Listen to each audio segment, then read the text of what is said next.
Hi, welcome back guys. This is your friend, Parallel Deku. Back with another fanfiction. This is the first part of What If Deku Had Really Dark Past. Now before starting, please give this video a like. And subscribe to the channel if you want more videos like this. Now let's get into the fanfic. Thoughts, quoted memories, fine. He was fine. Everything was fine. He had to be fine.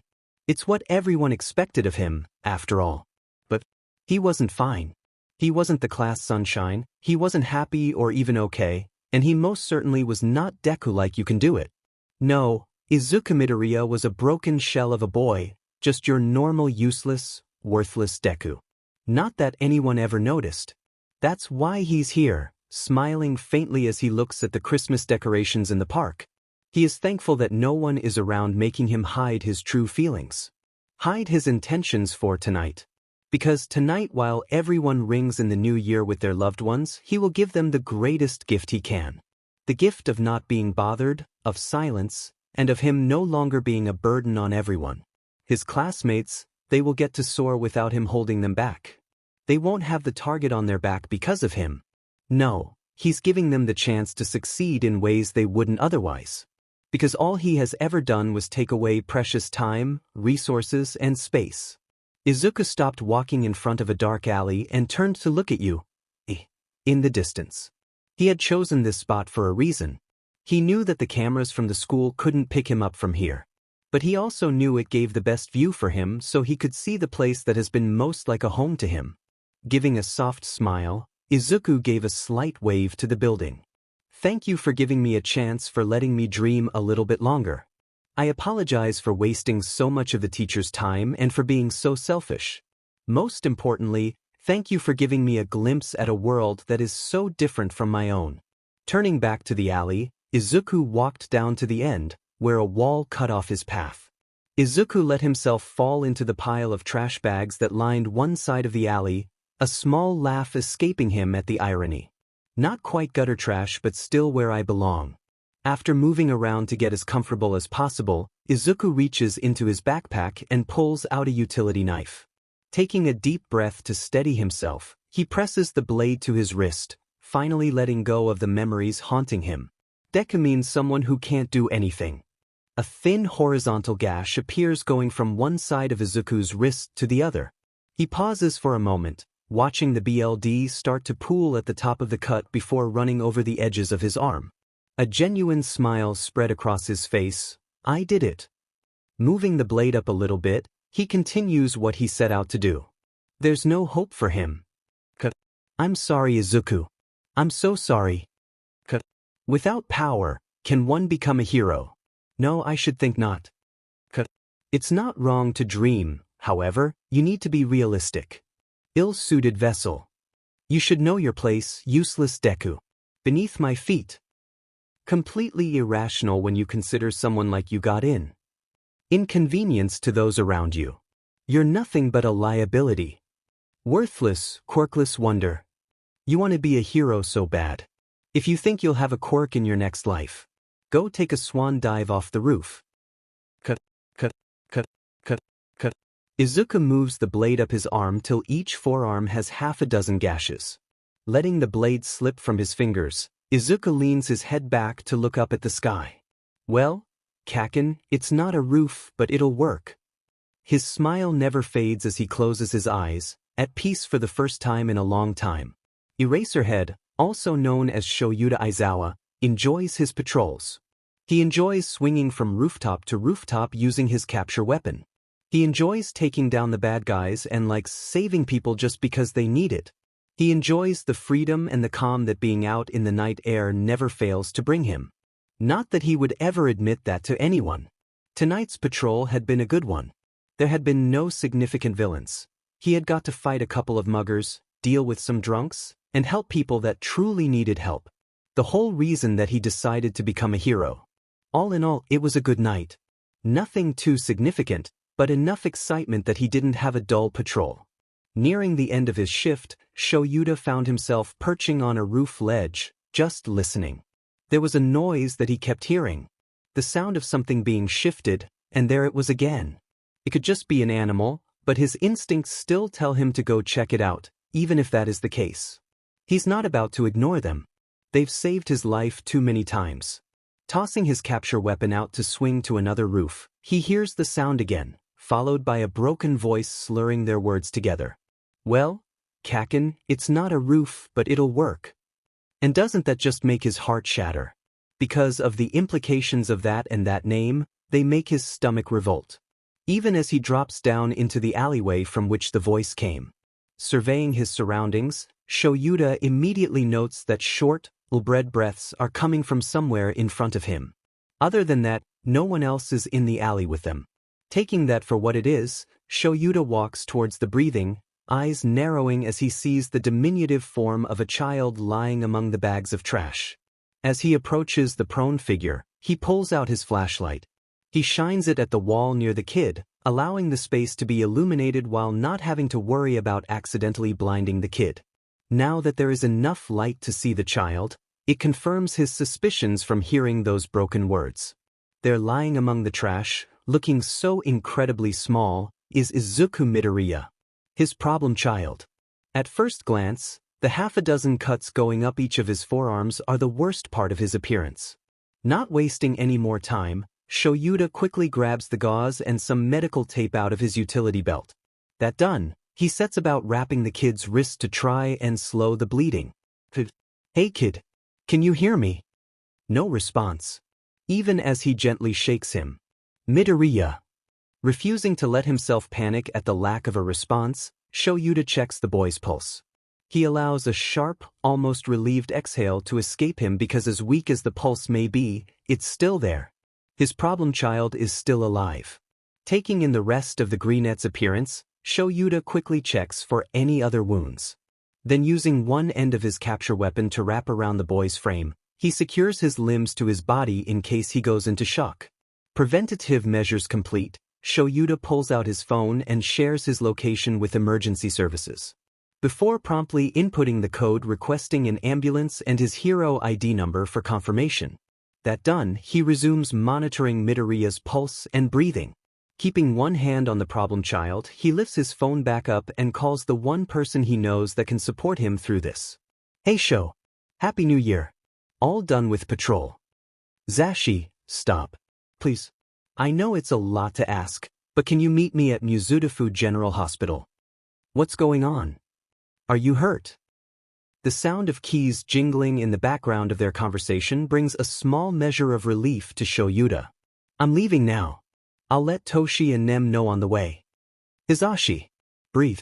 I'm uninjured. But, how did I miss this? How did this even happen? Did I really miss all the signs? He can feel himself spiraling, but he can't help it. This isn't some stranger that he has to help through this. No, this is someone he knows, someone he sees. Almost every day. One of his students. One of his kids. Sho, Panther. What's going on? Midoriya. I found him on my patrol. In an alley, among bags of trash. Zashi, I think he did this to himself. His forearms, the cuts are deep. He hasn't woken up at all since I've been here. How did I miss this? The sound of sirens cuts through his spiraling thoughts, and without another word, he hangs up his phone. He knows his husband will understand, even if he won't exactly like it. I'm sorry, sir, but I need you to step back. Shoyuta looks up at the female paramedic as he hesitantly moves away from his problem child. Taking the opportunity, Shoyuta grabs the backpack lying near the kid. His heart rate has been weak but steady, and breathing has been labred. There weren't any other signs of attack, so it's looking like an attempted suicide. He freezes momentarily, the word bitter on his tongue. A harsh reminder that he failed this kid.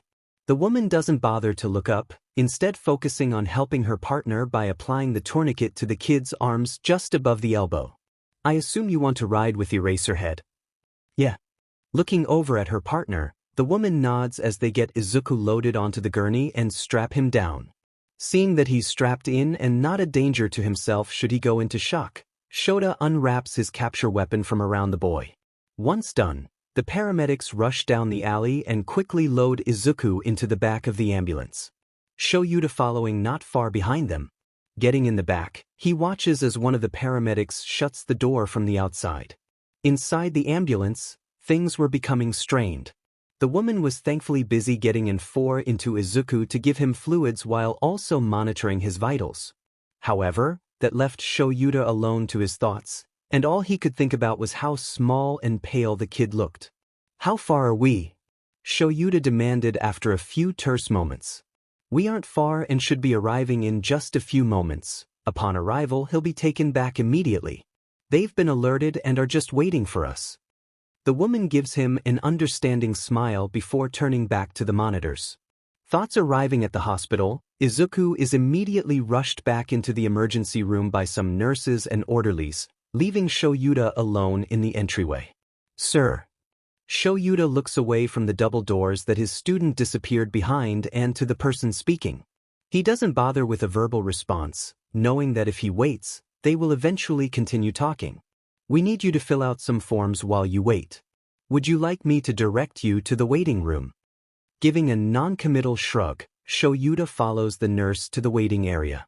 Taking the papers offered to him, he all but collapses into one of the chairs as the events of the evening start to take their toll. Looking down at the stack of admittance papers, he runs a hand down his face in disdain.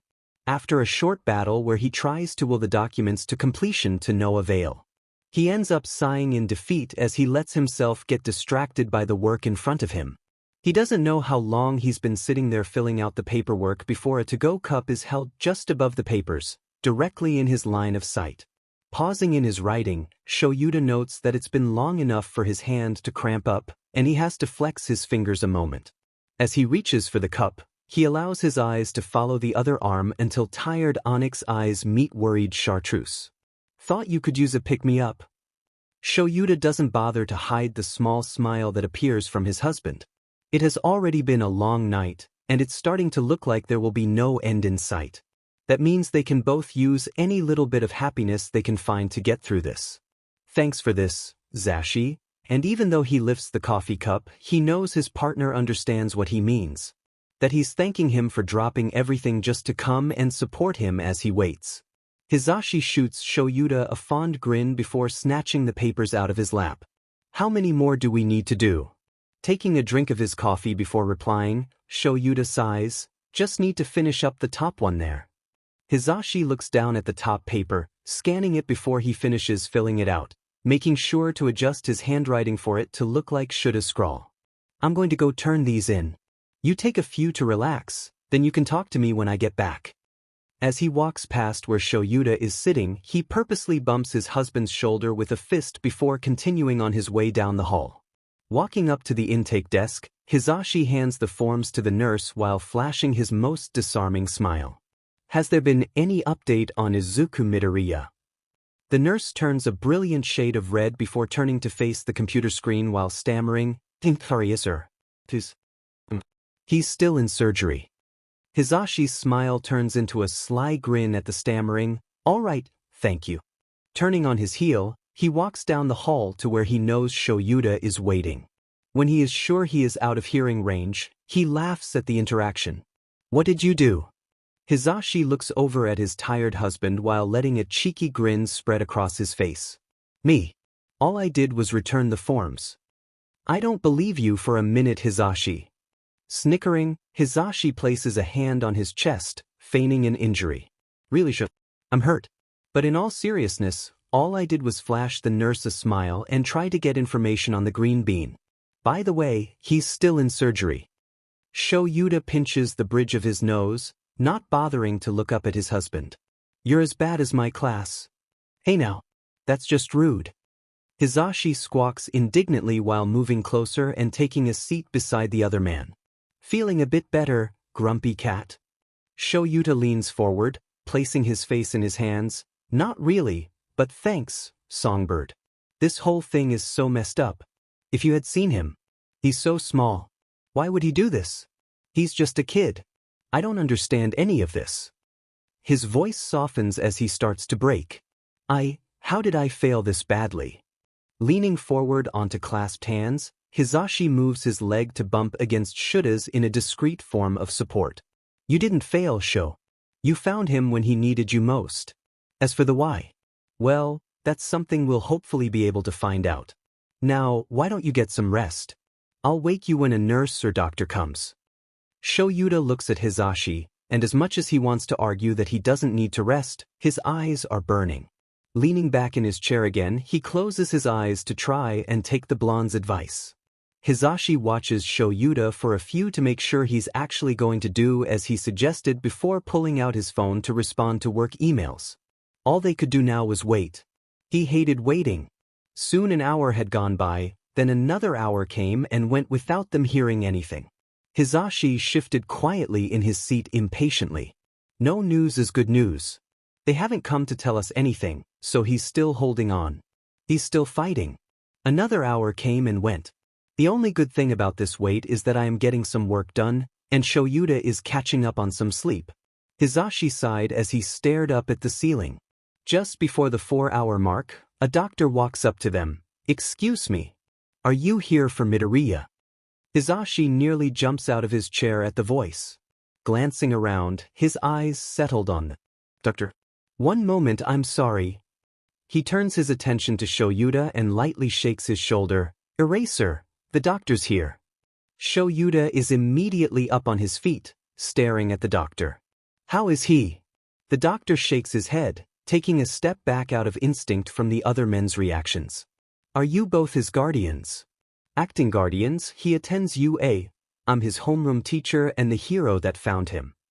Shoyuta crosses his arms over his chest while staring at the doctor in front of him. "He's stable, but I have to stress this. He is by no means out of the woods. He's lost a lot of BLD, and his oxygen count was incredibly low. He's in a coma, and until he wakes up, we won't be able to tell if there will be any lasting effects." "I'm sorry." Can we see him?" Hizashi slightly bounces from one foot to the other, torn because he's glad that the kid is stable, fighting, but also hurting because he just wants the green bean to be okay now. He's in recovery now. I don't think it's a good time for visitors. As I said, he lost a lot of BLD, and since he's in a fragile state, we don't want to risk any infections. Barring any issues throughout the night, he should be placed in a room tomorrow, and you should be able to visit him then. Letting out a small huff, Shoyuta narrows his eyes slightly. "You'll call us if anything changes." The doctor nods. "Yes, of course, but that being said, we were unable to get through to his mother. It seems any attempt we made the number rang as having been disconnected." Shoyuta glances over at Hizashi, a deep frown settling on his face. "I'll be sure to look into it, thank you." He doesn't wait for a response as he turns away and starts heading down the hall. "Come on, Bird, we need to let Netsu know what's going on." Hizashi nods to the doctor with a smile. "Thank you, we'll be back tomorrow." He then hurries to catch up to Shoyuta. "You all right?" Shoyuta turns his head slightly to glance at the blonde. "No, but he's still fighting." He looks down at the yellow backpack, letting a small sigh escape. He's still fighting. Hitoshi sat at the dining room table, watching Shoyuta enter the kitchen in a daze. Turning his attention to the small silver-haired child beside him, he gave her a gentle nudge to get her attention. Arie blinked red eyes at Hitoshi as she set her crayon down. "Yeah, Toshi." Her brow furrows in confusion as he points to where their dad is in the kitchen. Getting up, she takes a few hesitant steps towards the kitchen before calling out softly, "Dad hurt." Shoyuta slowly blinks at his kids before moving forward to kneel in front of Arie. "No, kiddo, I'm not hurt." Arie shakes her head with a faint smile as she pokes Shoyuta in the chest. "Today hurts." "What?" Arie fidgets slightly. "Some days hurt. You wake up and feel like everything good is a dream. Today hurts." Shoyuta turns to Hitoshi, a single brow raised in question. His lips twitch down into a slight frown at the shrug he receives as a response from the boy. Turning back to Arie, he presses his forehead to hers. "Yeah, kid, today hurts." Arie chews on her bottom lip for a moment before opening her arms in a silent offer of a hug. "Do you want to talk about it? Or I can share my colors and paper so you can write it down." Deku says that sometimes writing it down is easier. Shoyuta leans into Arie, wrapping his arms around his little girl, holding her close. He hates how he can feel his heart breaking all over again. "Arie, do you have days that hurt?" Arie wraps her arms around Shoyuta, tucking her chin into his shoulder with a soft hum. Yeah, but it's okay. I talked to Deku because he's like me. His quirk hurts him a lot too. Shoyuta can't help it, knowing that his daughter and the boy in the hospital seem to understand each other due to pain. It tears a sob from his throat as he pulls Arie closer. His grip tightened, desperate to keep her where he could keep her safe. Hitoshi pushes his chair back from the table as he hears his dad's sob, all but sprinting down the hall to the bathroom and banging on the door. Oops. He's crying. Hizashi opens the door, hair only half dried.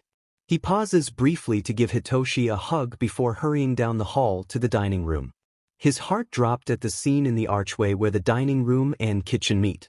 Arie looks up at Hizashi, her eyes blown wide with a mix of fear and worry as her small hands rub slow circles on Shuta's back. Sho. Hizashi walks over to where they both are and kneels down. Come on, Sho, let's go sit on the couch. We can grab a cat and snuggle. He gently pries his arms away from Arie, his smile soft and gentle as he helps Shoyuta stand up. Good job, Panther. How about we get you something to drink before we go to the living room? Sorry. Shoyuta gives a slight nod as he turns away from his family, clearly upset with himself, and heads to get a cup of coffee. Hizashi smiles reassuringly to his kids before motioning them to the living room. Arie reaches a hand out to Hitoshi while chewing on her bottom lip nervously. Papa, is Dad going to be alright? Yes, baby bear, Sho is going to be alright. He just needs a moment to himself to be able to calm down. Hitoshi looks around the room, searching for his cat, his eyes narrowing as they zone in on the yellow backpack on the ground by the front door. After a moment, he turns to look at Hizashi questioningly. Shoyuta, however, chooses that moment to walk into the living room, where he promptly takes a seat on one of the couches with a groan. I emailed Nedzu while waiting for the coffee to be ready. Dad, pups, what's going on? Shoyuta looks at Hitoshi as he runs a hand through his hair. There was an incident on patrol last night that is being dealt with. Turning to Arie, his gaze softens ever so slightly. Arie, do you know if Deku wrote about his bad days? Arie nods. He said it was easier than talking sometimes. But if I ever ended up writing about my bad days, I needed to show you, Papa or Toshi. Hizashi moves to sit on the coffee in front of Arie. He takes one of her hands into his own, soothingly rubbing the back of her hand with his thumb. Baby bear, do you know anything about what he wrote? No, but I know he always had the notebook with him. What's going on, Papa? Is Deku alright? Hizashi smiles sadly as he leans forward to place a kiss on his kiddo's forehead. No, baby bear, he's not, but he's fighting, so we need to try to help him, alright? Arie nods while squeezing Hizashi's hand. Shoyuta huffs as he gets back up and walks over to the yellow bag. Reaching in, he snorts as he pulls out one of his cats. Dirtbag, this doesn't belong to you. After setting the cat on the floor, he goes about emptying the backpack. He's surprised when he finds the tuyu. A uniform's neatly folded in the bag, along with another set of clothes, all carefully packed to take up the least amount of space. There are also a few jelly pouches and protein bars, among other small snacks. There are small travel sizes of personal hygiene items placed inside a plastic bag, a small All Might plushie, and 3 notebooks, each with a pencil shoved in it, bookmarking the last page he was on. Placing everything but the notebooks back into the back, Shoyuta can't help but hate the picture that this is painting. It was eerily similar to when they first brought Hitoshi home. His backpack had been meticulously packed as well. Pausing in his packing, he looks from the bag over to Hitoshi, concern softening his features just a bit. Hitoshi, are you doing all right? Nodding, Hitoshi continues to watch as his dad repacks the yellow monstrosity with the utmost care. Dad, is Midoriya in the system? Hizashi moves so he can wrap his arms around Hitoshi. We don't know, kitten, but we're going to find out. I promise. Hitoshi looks up at Hizashi and then back over to the backpack, a hand moving to the back of his neck to nervously rub at it.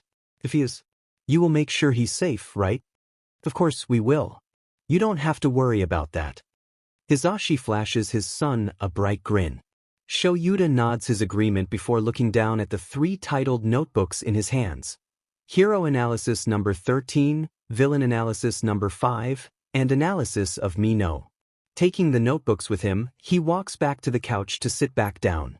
Arie, Hitoshi, if you want, you can go play video games, or if you want the living room, Shoyuta and I can go into our room. Hisashi watches how Shuta's eyes narrow just the slightest bit like they do whenever he's determined to figure out a tough case. Pops, no offense, but I'm staying. I'm training to be a hero, and if something happened to make Dad this upset, then I'd rather be here to help. Yeah, Papa. Dad's upset, and Deku needs help. They saved me, Papa. I want to be their hero too. Arie pulls her hand from Hisashi's and stands up as she makes her declaration. Her red eyes sparkled in her determination. Hisashi shares a look with Shoyuta, a proud smile on his face. Alright, then, we'll do this as a family. What do you say, Sho? Shoyuta looks from Hisashi to their kids, letting out a small scoff. Arguing would be illogical.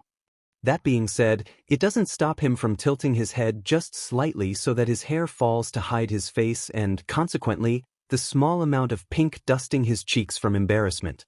Journal entry thoughts. Shoyuta looks around the living room to make sure his family is ready. Hands gripping the notebook titled, Analysis of Me Number 3. Arie quietly moves back to her spot on the couch while grabbing the blanket off the back and covering herself up with it. Okay, all ready. Shoyuta opens the notebook, flipping through the pages, he starts to read out loud. Dear Journal, today was simultaneously the best and worst day of my life. The teacher told the rest of the class how I still want to attend you. That got about as great of a reaction as expected. Everyone was laughing, telling me how pathetic I am and that I'd never make it into you. Kaken even went so far as to blow up another one of my notebooks. Though this time, it was one of my hero analysis ones. He was so mad. He told me to take a swan dive off the roof. I thought about it. I really did. I'm just so tired of being used as a punching bag, for quirk training, for anything the other students want to try, and the teachers not caring or joining in. Just encouraging them. I'm tired of the spider lilies on my desk, all for something I can't control. That's how many spider lilies have been on my desk. That equals out to 2 a week. That's just from middle school. The only reason I didn't jump was due to how angry I was. How could Kaken be so careless? What if I had actually done it? He can't just go around saying things like that. Stupid. I'm sorry, what? Bakugo said what? Hisashi looks at Shoyuta only to find a red-eyed glare directed his way. Hisashi gives a sheepish grin before signing, sorry, and gestures for Shoyuta to continue. Shoyuta huffs as he turns his attention back to the page and continues to read from where he left off.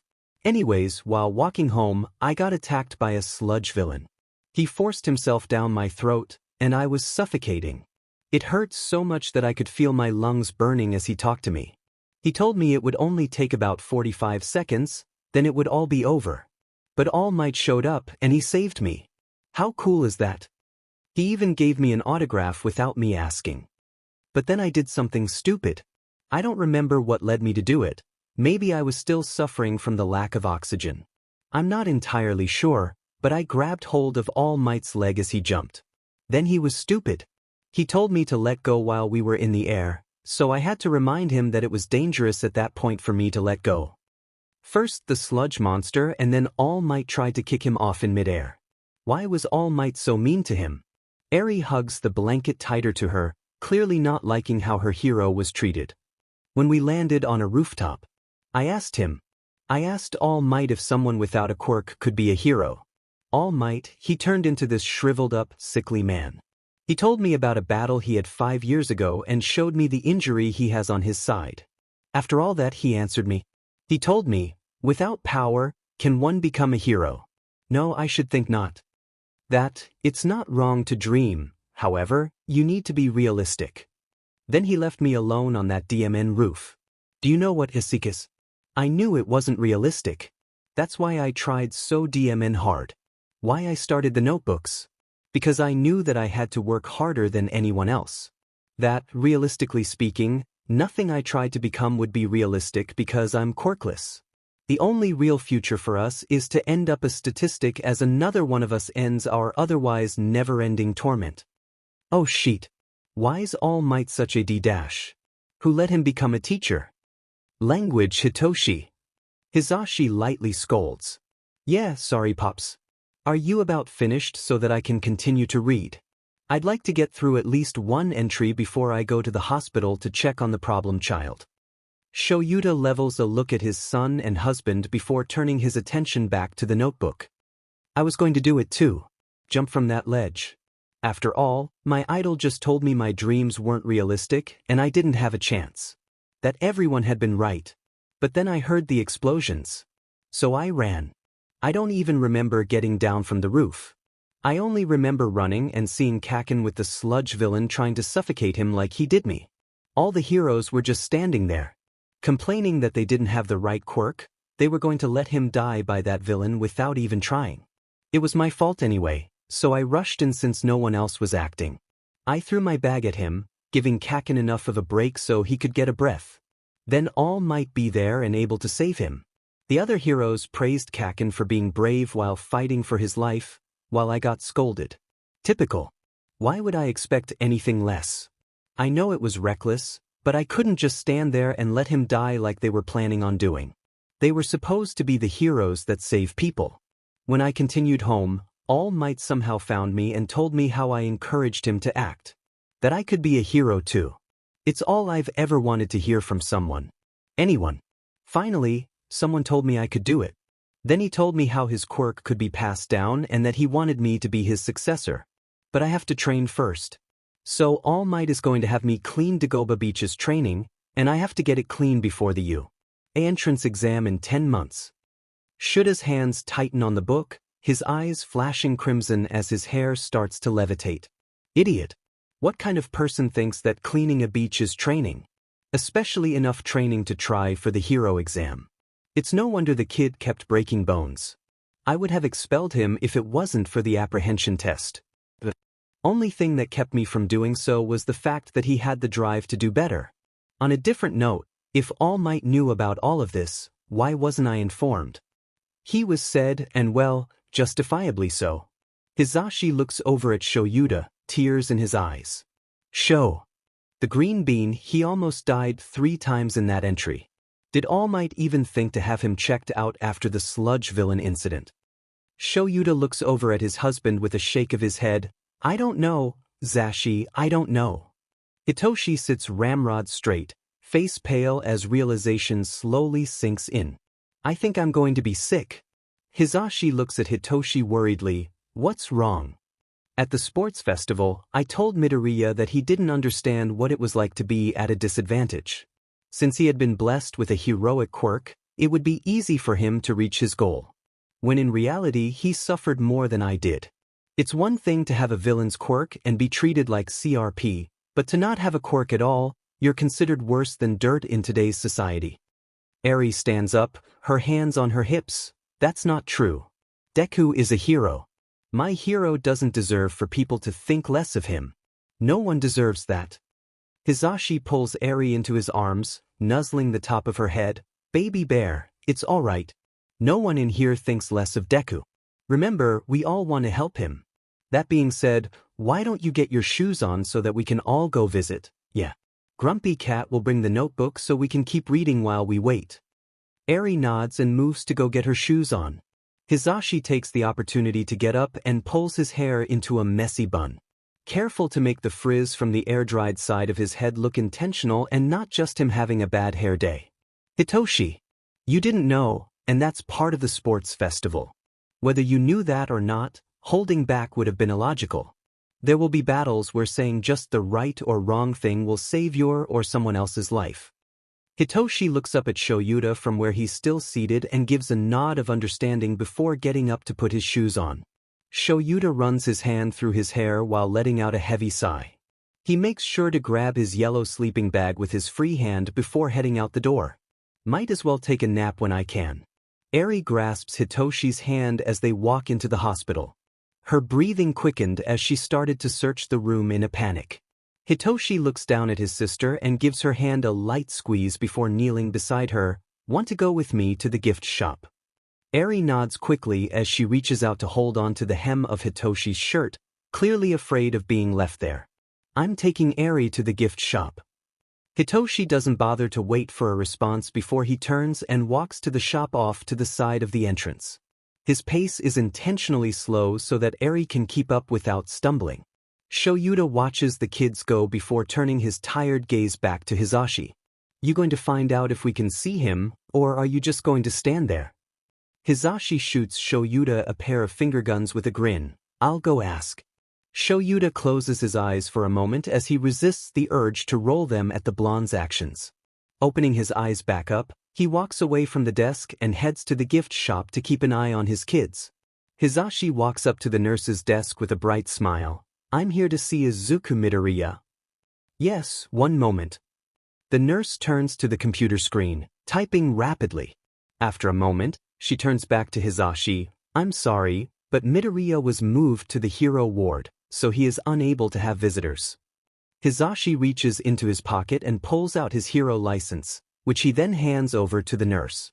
I'm one of his teachers from I, along with one of my colleagues, brought a classmate and a little girl he saved to visit. The nurse glances from the license up to Hizashi's face. Looking over the ID again, then over Hizashi a final time, she seems to believe that's who he truly is as she gives him a sharp nod. Sorry, can't be too careful, you know. Midoriya is in room 4013 on the 4th floor. You will have to scan your hero ID to gain access to the hero ward. When you reach Midoriya's room, there is a keypad for you to type your hero code into at the door. Principal Nedzu informed us that he wanted the 2-step verification used due to the circumstances surrounding the students this year. Only 2 visitors are allowed at a time, but there is a waiting room in the ward.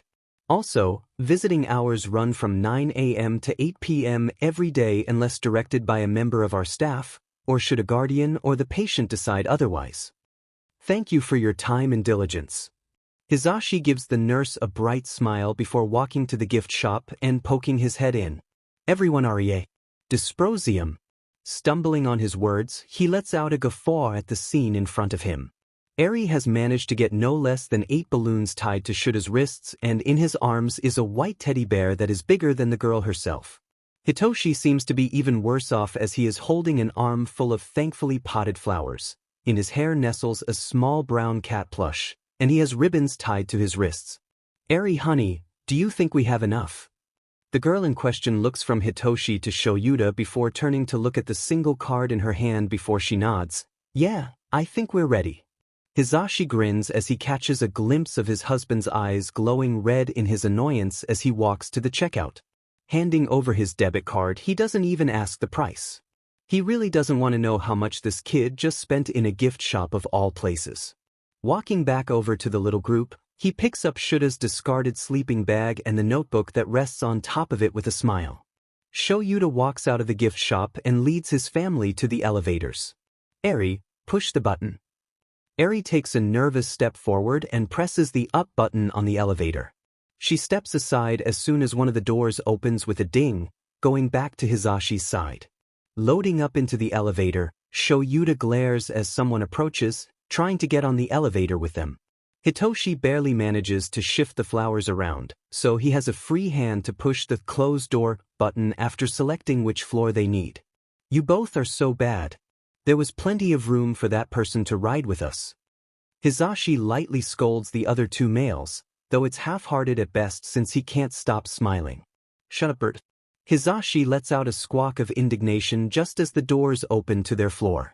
Huffing, he dramatically stomps out of the elevators and heads down the hall, with Arie quickly following behind him. I didn't have enough coffee for this. Shoyuta glares at the bear in his arms as he follows after the 2 morning people. Hitoshi nods his head in agreement as they walk together. I didn't have enough sleep for this. Walking up to the double doors that lead to the hero ward, they both pause, looking at each other's arms. What took you both so long? Let's go, I want to see the green bean. Hizashi quickly swipes his ID before practically shoving Shoyuta and Hitoshi through the doorway. Arie walks with her family quietly to Midoriya's room. Her hand reached up to grip Hizashi's jacket nervously. Hizashi looks down at Arie with a soft smile as he types his hero code onto the keypad, allowing Shoyuta and Hitoshi into the room before kneeling down beside Arie. What's wrong? Prince?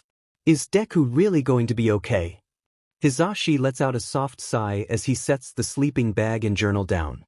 He wraps his arms around Arie, tugging her close. I wish I could tell you for certain that he will be, but the truth is, baby bear, I don't know. I don't want this whole thing to upset you, and I know that it's rough being here in the hospital, to begin with, right? Arie nods her head into Hizashi's shoulder as she hugs him tight. When it's your turn to go in there, whether it be with me, Shoyuta, or even Hitoshi, if at any point it becomes too much for you, you let us know, alright? You don't have to see him. He's pretty beat up from what Shoyuta told me last night. No one will think any less of you, and if you decide you don't want to be here at the hospital at all, then one of us will take you, or we can call Nem. Your feelings matter, no matter where we are. Arie pulls back from the hug, wiping the tears from her eyes. I want to try. I want to be his hero too. But if it's too much, I promise I'll tell someone. She holds out her pinky finger towards Hizashi, a small smile crossing her face as she watches him link fingers with her. It's a promise then. Inside the room, Shoyuta sits the large teddy bear on the window ledge, so it's out of the way, before walking over to Hitoshi and helping him set the flowers down. That done, he unties the balloons that are wrapped around his wrists and sets the ribbons under the flowers. Taking the last balloon, he walks back over to the teddy bear and ties the ribbon around the bear's arm, so it looks like it's holding the balloon. Hitoshi's eyes hadn't left the bed since he walked into the room. How could he look away from the sight? That was the Sunshine Boy of 1A laying there, hooked up to 2 different machines with his arms bandaged. Shoyuta bumps Hitoshi with his shoulder before he reaches up into gravity-defying purple hair to get the cat plush that was stashed there. He gives a fond smile as he walks away to go sit near the bed. Problem child. He gently places the plush on Izuku's stomach before very carefully picking up one of the boy's hands to place upon the toy. Hitoshi rubs the back of his head sheepishly. Dad. What do I say? Can he hear me? Shoyuta snorts in barely contained amusement. Just say what you want to say. Hi is a good place to start. Who knows if he can hear you, but it's better to err on the side of caution, yes. Hitoshi looks absolutely mortified. Oh God, if he can hear us, he just heard me call you Dad. He'll be asking me questions constantly when he wakes up. He pauses for a moment before walking closer to the bed. Hey Midoriya, you can, I guess. If you want. Ask me whatever you want. That would be okay. You just have to wake up first. Up close to the bed, he frowns as he notes the lack of any other injuries besides his arms, and he looks over at his dad in question. Did he? Shoyuta gives a small nod as he reaches up to give Green Curls a hesitant pat. Yeah, kid, he did, but we're keeping this quiet, got it. Hitoshi just nods in response. Shoyuta stands back up and walks to the door. Come on, Hitoshi, let's let Mike and Arie have their turn to visit. Hitoshi blinks tiredly as he heads out the door. You didn't even say much to him. I did the talking. Training. Hitoshi stops just outside of Midoriya's room and stares at his dad. Training for what? Figured it would be easier for you to talk to someone unconscious before you join 1A and have to talk to people who can respond. Shoyuta turns to Mike, giving him a nod before glancing down at Arie. You good, kiddo? Arie takes a deep breath as she nods. I'm scared because this reminds me of when I was here, but I have to be brave. I want to be his hero. She turns around and grabs Mick's hand before all but dragging him into the room, pausing only long enough for him to re-enter his hero code. Journal entry. A little while later, Hizashi returns to the waiting room carrying Arie, who has snuggled into his shoulder. Shoyuta looks up from his phone, eyes seeming even more tired than before. How'd it go? He just looks like he's sleeping. I know he is hurt. I saw the bandages around his arms like I used to have. But for the most part, Deku just looks like he's sleeping. Arie twists her head around to look at her dad and brother, her eyes conveying how surprised she is. Shoyuta gives a slight nod. You did good, kiddo. I know that wasn't easy to go in there. Arie blinks before letting a smile slowly spread across her face at the praise. Hizashi carefully sets Arie down on the ground and grins as she launches herself at the tired pro, who lets out a grunt at the impact. Getting old there, Sho? A soft snort is heard from the corner of the waiting room. Shut your mouth, Hizashi, you too, Hitoshi. Shoyuta glares at the two previously mentioned individuals while patting Arie's back. Can we read more of the journal? I want to help Deku. Arie asks quietly into Shuta's shoulder before pulling away slightly to look into his eyes. Yeah, everyone, get settled. Arie moves to sit in the chair beside Shoyuta while watching how the rest of her family gets settled in. Shoyuta reaches over to grab the journal off of his sleeping bag and opens it to the correct page while letting out a tired sigh.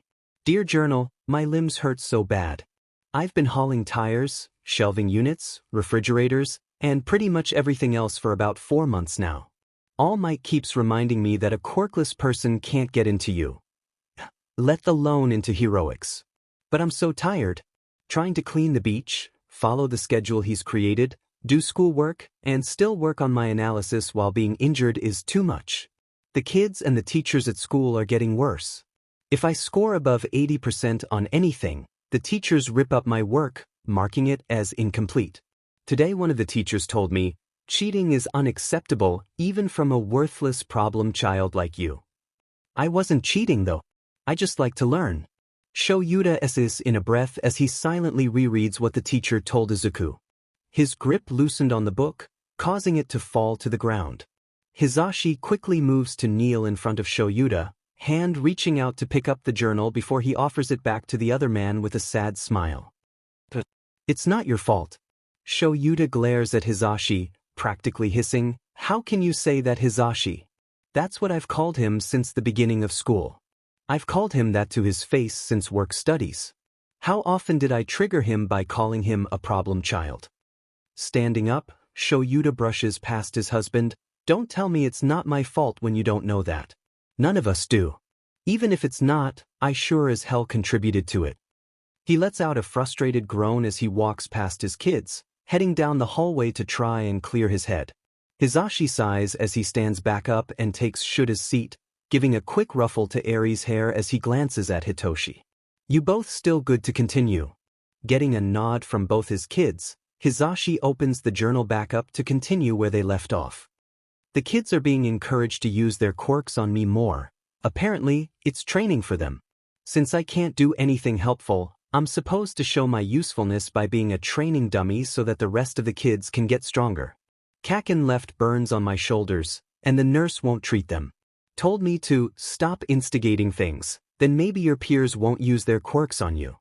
So another self-treated injury. I'm pretty much an expert at it at this point. Though the burns make it harder to lift the trash at the beach. But I can't show any weakness. If I do, I might lose my only chance at being a hero. I'm going to choke him with my capture weapon. Hizashi blinks as he registers the outburst before turning to look at his son. Who, Hitoshi? All of them, but at this moment, Bakugo. First, the suicide baiting, now physical abuse. Yet I was the kid growing up being called a villain. Arie chews on her bottom lip for a few before turning curious red eyes to look at her family. Koda told me how he punched Deku in the no-no bits when they met. Can I punch Bakugo in the no-no bits? Hizashi looks absolutely horrified at the question. Yes.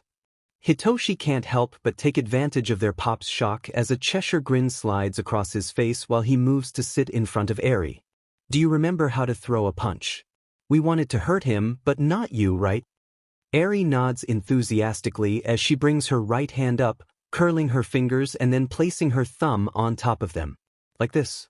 Don't tuck your thumb in or you can break it. Hitoshi nods, his grin somehow becoming a bit more manic. Hizashi watches the kids for a moment as his crisis ends. Arie, why don't you just kick him? Then you won't have to worry about it. He's taller and I don't think I can kick that high. Arie turns her attention back to Hitoshi, who is holding up a hand for her to hit. She sticks the tip of her tongue out for a moment as she concentrates on a slow-mo punch. Nodding that she likes that punch, she sks her tongue back into her mouth, so she doesn't accidentally bite it before pulling her arm back and giving a nice punch to her brother's hand. Not bad, baby bear. But if you're going to do the punching, you're going to want to start out standing sideways. That way, when you bring your fist forward, you shift your body forward, allowing you to put more weight into the punch. Do you want Hitoshi to show you? Arie looks up at Hizashi with a small nod. Hizashi steps back a bit, holding up his hand that is not holding the journal, then looks at Hitoshi, ready. Hitoshi doesn't bother to respond. Instead, he gets up and enters the stance that Hisashi mentioned. Standing sideways, he shifts his body forward as he lands a punch on the offered hand. Hisashi grins at both of them, clearly proud. Doing it like this, Arie, you have the weight of your body in the punch. When you punched Hitoshi, you were just using the force generated by your arm alone. So, this way will hurt more. Arie tilts her head to the side curiously. Hisashi is practically bouncing in his excitement from his kids' learning. Even if it isn't the best place to teach them how to throw a punch. Would you like to try again?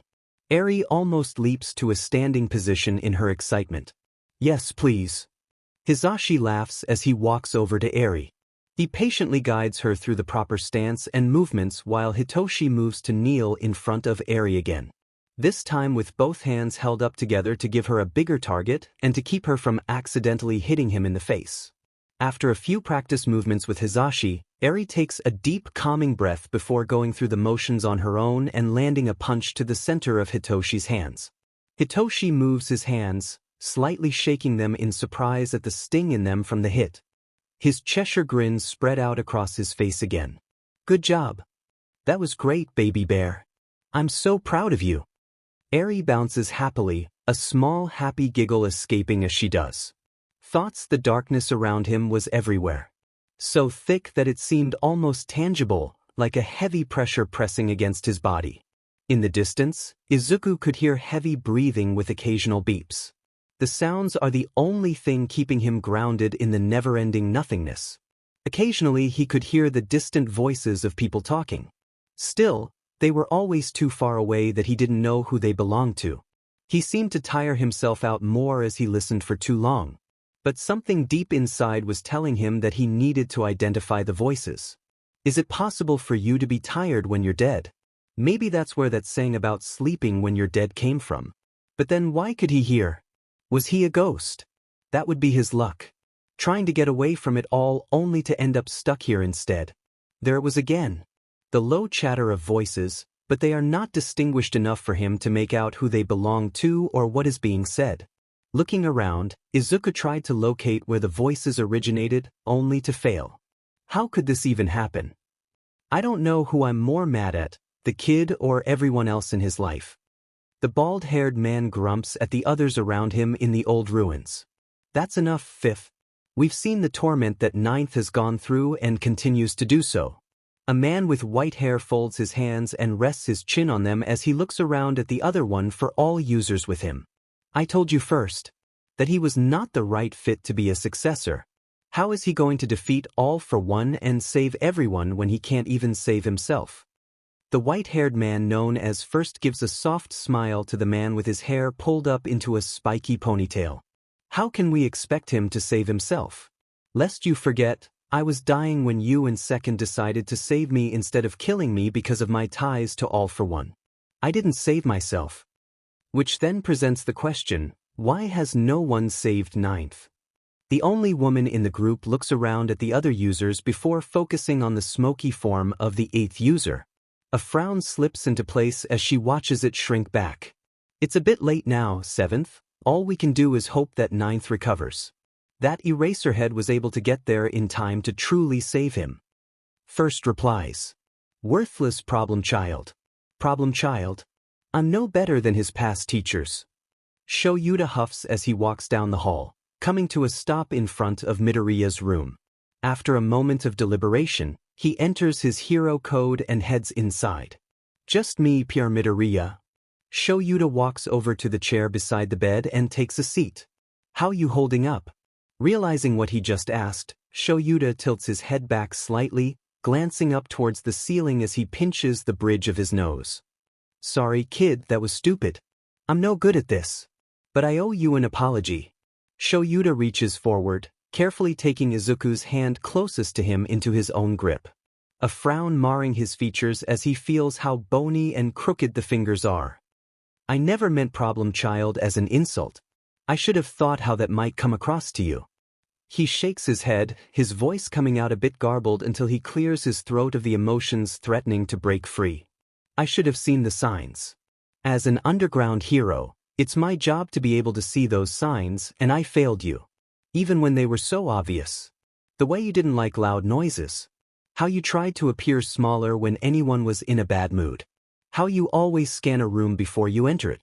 I overlooked so many flags, and I'm sorry. As he stands up, Shoyuta gently gives a small ruffle to Izuku's hair. Arie told us how you talked to her when she had bad days. Thank you for that. She also told us how you wrote when you couldn't verbally express what you wanted to say. So I went through your backpack. Found a lot of stuff in there. You could have told me or any of the other teachers. We would have helped you. But I get it. Taking a moment to gather his thoughts, Shoyuta lets out a small huff. I found your journal in your bag too.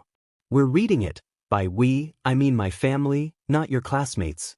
They don't know anything. It's not our place. Just like we're keeping the fact that you're here as a need to know.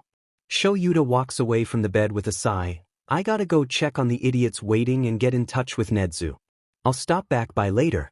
Maybe Hizashi can give me tips, so I don't sound like an idiot. A small huff of amusement leaves him as he stops at the door to the room. Oh, and kid. Quirk or no quirk, you would have the potential to become a hero. That said, he walks out of the room and closes the door behind him.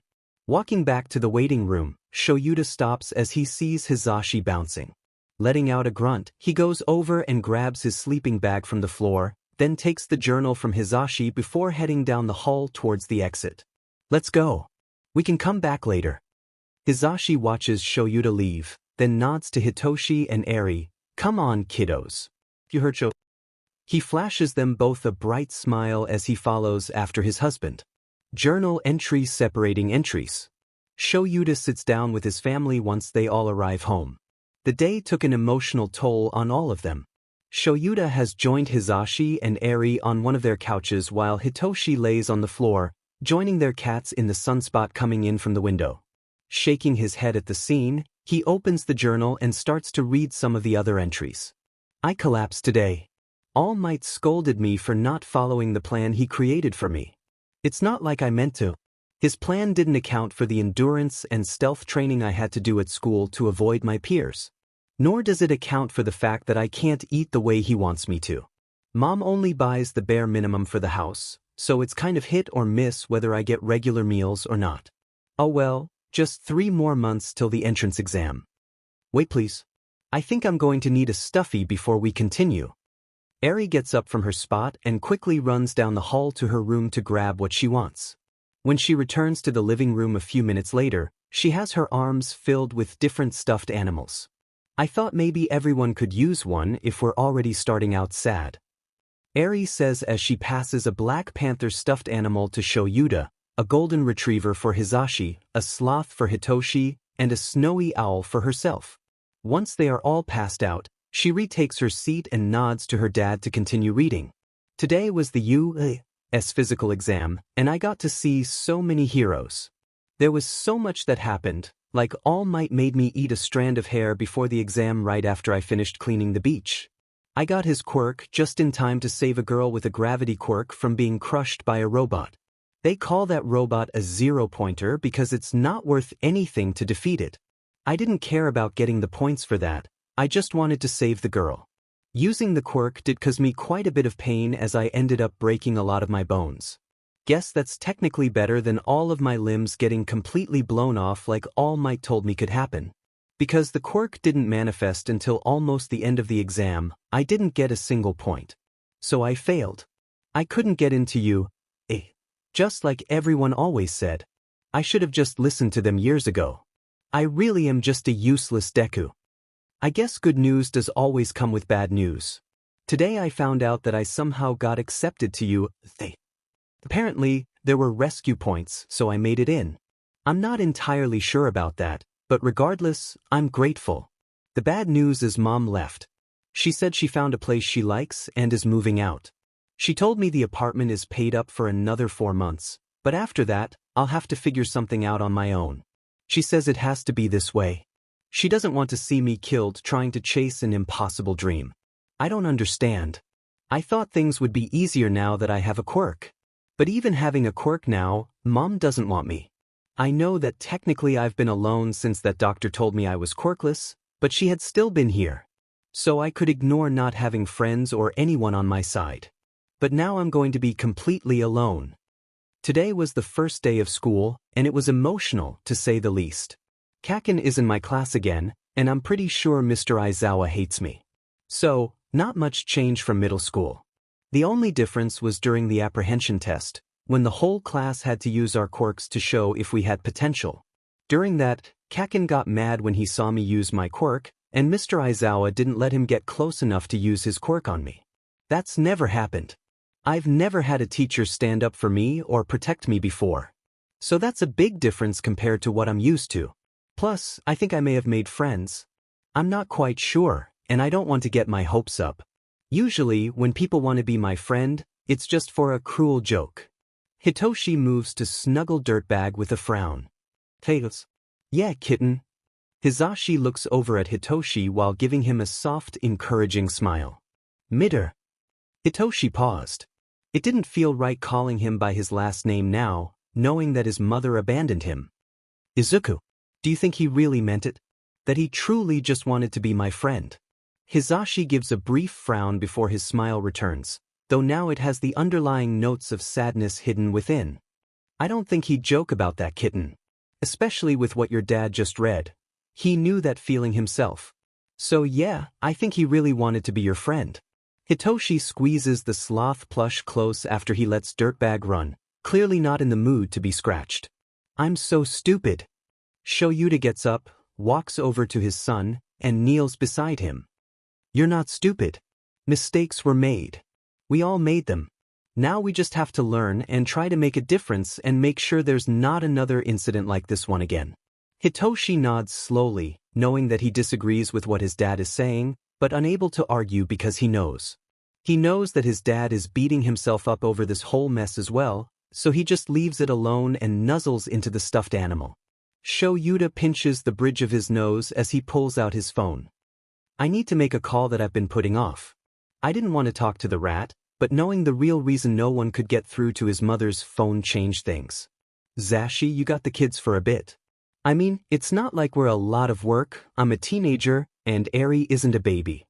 Shoyuta glances back at Hitoshi while standing up. You both are still gremlins. Hizashi grins great big as he nods. Yeah, I got the kiddos. I'm going to make a late lunch. Want anything specific? Shoyuta shakes his head as he heads down the hallway to his and Hizashi's room to make his call. Avaricious. Deceitful. Intolerant. Promaniac. Oh, how he could go on about those nasty little traits. Netsu hates how those callous words describe so many of the human race. He hates that they are selfish individuals, only caring about themselves and their own personal gains. It's this specific kind of selfishness that has him so worked up. Having handpicked each staff member at you, he has a certain amount of trust in his employees despite his complicated past. Because each of his staff has earned what level of confidence he has in them. They each have their own goal of making the world better and more inclusive.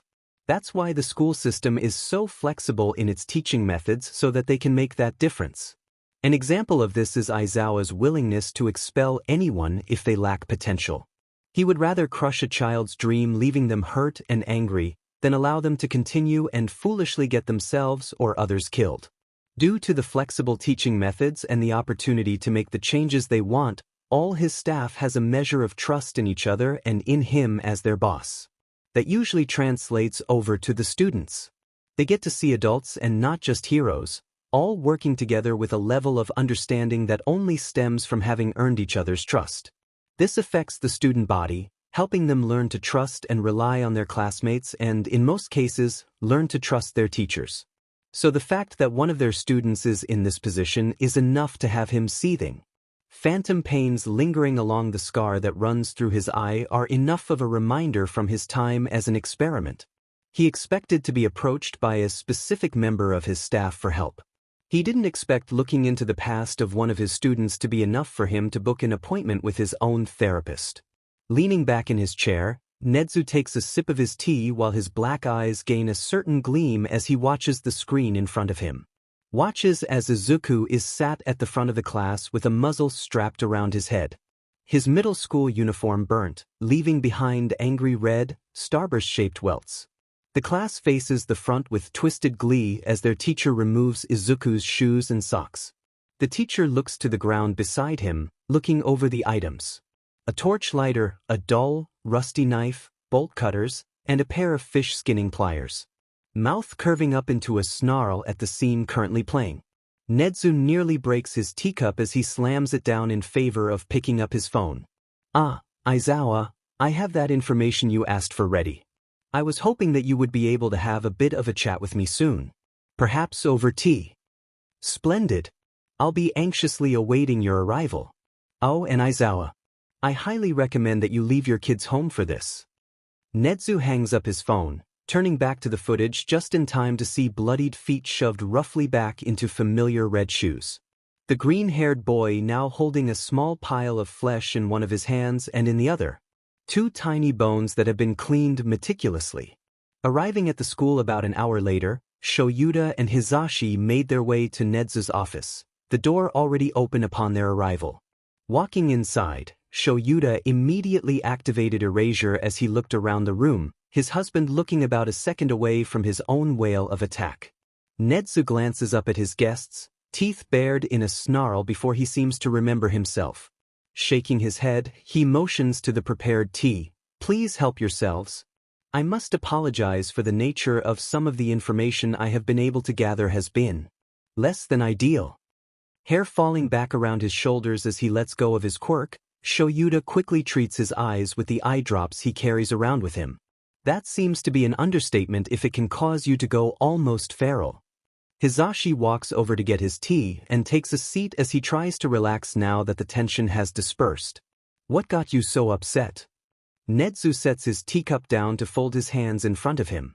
"I have Detective Tsukachi looking into Midoriya's mother at the moment, as she seems to have removed herself from the picture. That being said, I focused on the rest of what Aizawa told me was in his journal. About Kaken, his teacher, I'll also be looking into All Might." Shoyuta pulls out the journal from his bag and places it on Nezu's desk. "If you remember, I told you that Kaken is Katsuki Bakugo from my class."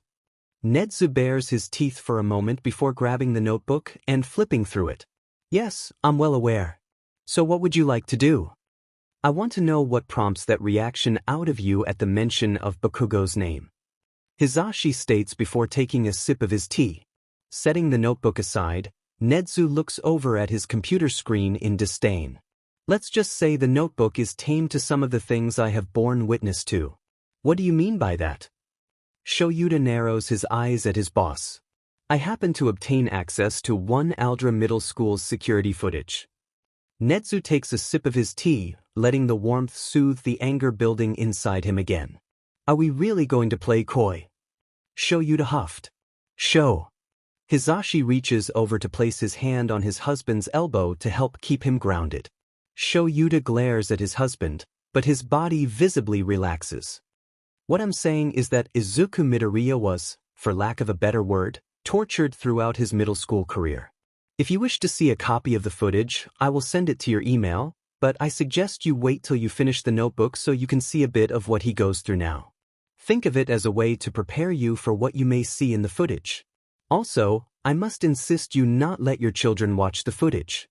Hizashi frowns. "Is it really that bad?" "I won't lie to you, Yamada. It was enough to make me schedule an appointment with my therapist." Hizashi coughs as his eyes widen in surprise at the answer. Nezu takes a sip of his tea before looking over at Shoyuta. "Aizawa, while you're here, I have to apologize for my part in this. I knew of the circumstances of Midoriya's quirk and how he was chosen by All Might to be his successor. I was, however, unaware of what happened up to the point of him receiving the quirk and trying for the entrance exams." Shoyuta turned his glare to Nezu, eyes glowing red as his quirk activated. "Did you tell them not to tell me?" Nezu shakes his head. "I believed you would serve Midoriya best if you knew, but All Might was adamant no one else could know." Nezu sat beside the hospital bed, watching the rise and fall of Izuku's chest. The constant movement was a soothing balm to his irritated soul. He had come straight here after meeting with Aizawa and Yamada, needing to see for himself the state of the boy that means so much to so many people at his school. Oh, I didn't realize he had a visitor. I apologize. My name is Dr. Un. Nedzu looks over at the man giving a slight nod, not in the mood for his usual introduction. I am Nedzu, principal of U. I'd like to know how he's doing. Dr. Aaron glances over the chart for a moment before smiling. You're on his approved list. So that won't be a problem. Unfortunately, there hasn't been any change since his admittance. I'd like to get an EEG scheduled to see if there is any brain activity. When Midoriya came in, he had lost a lot of BLD, and he was also struggling to breathe. Both of them alone is a concern, but to have both problems, to be frank, I'm concerned about the lack of oxygen to his brain. Nedzu looks from the doctor to Izuku, a paw moving to rest against the greenette's hand. I understand. What you're saying is there is a possibility that Midoriya, here, could be brain dead. Correct? Exactly. If that turns out to be the case, the decision will have to be made on whether you wish to keep his body alive or if you should pull the plug. I'm very sorry. Dr. Aaron quietly moves around the room, checking over the boy's ports, vitals, and everything else. Go ahead and schedule the EEG and any other test that may be needed. Also, I need to update his list of approved visitors. Nedzu pats Izuku's hand before hopping down out of the chair. Of course, if you go to the nurse's desk out front, they will get the update changed for you. Dr. Aaron finishes his check and heads to the door, pausing for a moment. May I ask you a question? Nedzu lets a small laugh out. You just did, but go ahead. Do you know why he's missing both of his little toes? Nedzu snarls, his voice taking on a dangerous edge. It's part of the reason I need to update his approved list. This boy was abused long before his attempt. Of course, my apologies. Dr. Aaron bows his head before leaving to continue the rest of his rounds. Nedzu looks back at Izuku, giving a shake of his head. I hope that you wake up for all of our sakes. However, as someone who has been in your position, if you don't wake up, I don't think anyone who is in the know about this will blame you. Walking up to the nurse's desk, Nedzu clears his throat as he waits for them to notice him. A nurse walking up to the desk stops as she sees the short chimera and smiles softly. Hello, you must be Principal Nedzu. It's a pleasure to meet you. My name is Talia. Can I help you, sir? Nedzu offers a small smile. Indeed I am. I need to update a patient's approved visitor list. Of course, sir. I'll be happy to do that for you. Talia smiles as she goes behind the desk, rummaging through a drawer. She finds the file she needs. Returning to Nedzu, she briefly pauses to get a clipboard and pen. We just need you to fill out this form and write down the approved individual's name. She hands him the clipboard, form, and pen happily. Thank you. Nedzu quickly fills out the form before handing it back to the young nurse. Taking the form back, the nurse seems surprised. Oh wow, are you sure you only want these 7 people to visit? Nedzu nods. Of course. If I wanted more, I would have stated. However, this is a suspected abuse case. Therefore, all correspondence is allowed to go to only the approved visitors I have listed. Talia nods as she quickly takes the document, handing it to the guy at the computer to input into the system. We'll take care of him, Principal Nedzu. You have our word. Be sure that you do, Nedzu says before walking away. Journal entry. Shoyuta looks at his email, glaring at the unopened email from Nedzu that has an attachment. The attachment he knows is the footage from Aldera. Moving to click it, he lets out a grunt as something hits the side of his head. Rubbing his head, Shoyuta narrows his eyes as he catches sight of a green grape rolling away on the floor. Snapping his head up, he looks towards the dining room, not even surprised to see Hizashi with the bag of grapes. The grape really... Don't really me, Shoyuta. Nedzu said we should finish the journal first. Don't think I don't know what you were about to do. Shoyuta glares at his husband before letting out a sigh. Fine, I'll read the journal first, then. Hizashi rolls his eyes but picks up the bag of grapes and makes his way to the living room to sit next to the other man. The kids are going to be mad when they get back from NEMS. I won't read too far ahead. I just need to do something. I can't just sit here. Shaking his head, Hizashi pulls the blanket down from the back of the couch. You could always take a nap, so you can get caught up on some sleep before school starts again in a few days.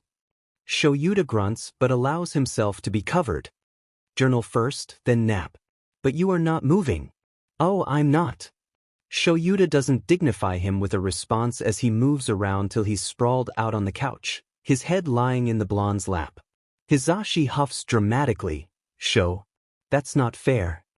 Shoyuta tilts his head up to give a Cheshire grin at his husband before opening the journal.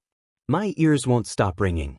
Recovery girl said it should go away in just a few days, but I need to avoid loud noises.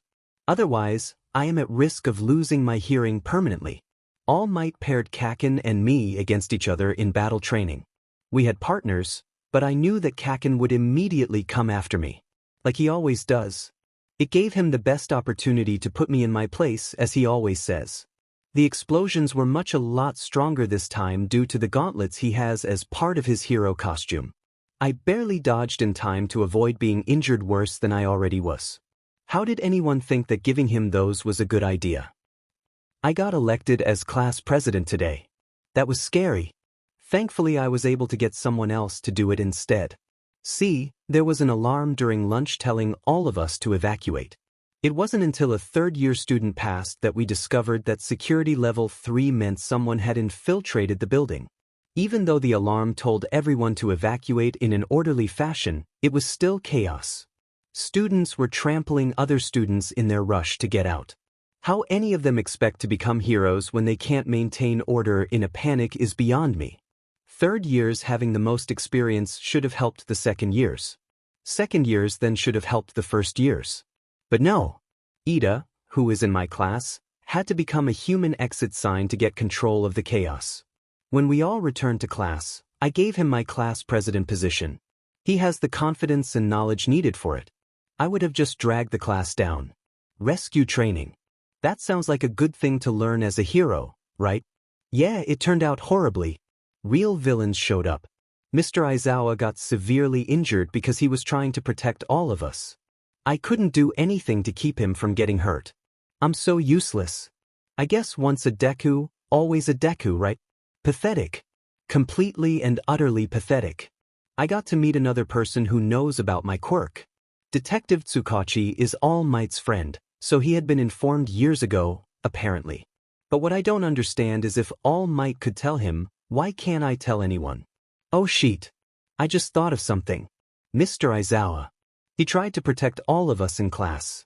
Does that mean he was trying to protect me as well? Why would he do that?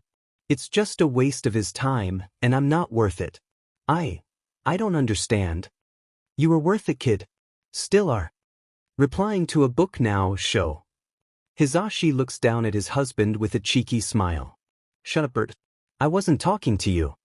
Shoyuta huffs as he scrunches down further under the blanket as if to hide. Right. We covered that. You were talking to the book. Hizashi laughs as he sees just the slightest of pink start to dust Shuta's cheeks before his face is hidden by the journal. I learned a few new things today. During my battle with Shinso, when he used his quirk on me, I was able to see 7 or 8 shadowy people in my mind. They gave me a single moment of clarity to break out of Shinso's mind control. All Might said that the quirk is passed down like an Olympic torch. So does that mean I'm linked to the past? Or is this quirk just haunted? Also, Todoroki told me about his parents' quirk marriage and how his scar is due to his mom pouring boiling hot water on his face. Because all she could see was endeavor in his left side. That's why I had to save him. But to remind him that the fire is his quirk, not his dad's, and I did it. For once, I wasn't useless. I took the hits and lost the match, but it was worth it because I got Todoroki to use his fire. I saved him. I saved him from himself and the untimely death he could face in the future due to not using all of his power. In return, I got Recovery Girl telling All Might and me that she won't treat my wounds anymore. Well, it was nice while it lasted. Guess it's a good thing I'm an expert at hiding injuries and bandaging my own wounds. I just thought that you would be different. I forgot that good things never last for me. I almost forgot. All Might told me earlier that before this quirk had been passed to him, he was quirkless too. Yeah, the whole not being able to be a hero hurts a lot worse knowing that if anyone should have understood how I felt, it would have been him. Hizashi quickly grabs a pillow and screams into it, not that it does any good to muffle his quirk-activated anger. Shoyuta tilts his head up to glare at his husband, activating his own quirk in annoyance. Hizashi, stop. You're giving me dry eye. Hizashi closes his mouth while smiling tightly. Sorry, grumpy cat. There's just so much there to unpack, you know?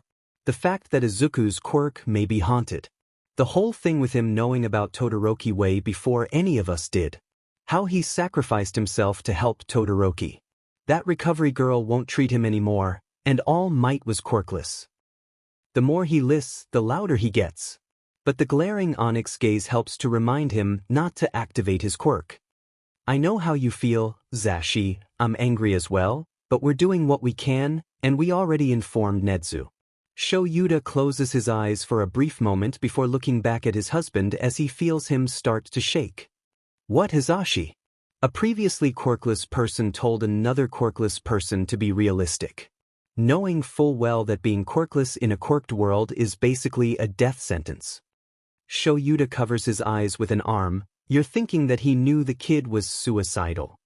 Hizashi lets out a depressed sigh. That All Might lost touch with his past self and became one of those bigoted individuals that believe only those with quirks amount to anything. Shoyuta groans as he sets the journal aside. He could know, or he could just be a complete idiot. We'll just have to keep him away from Midoriya.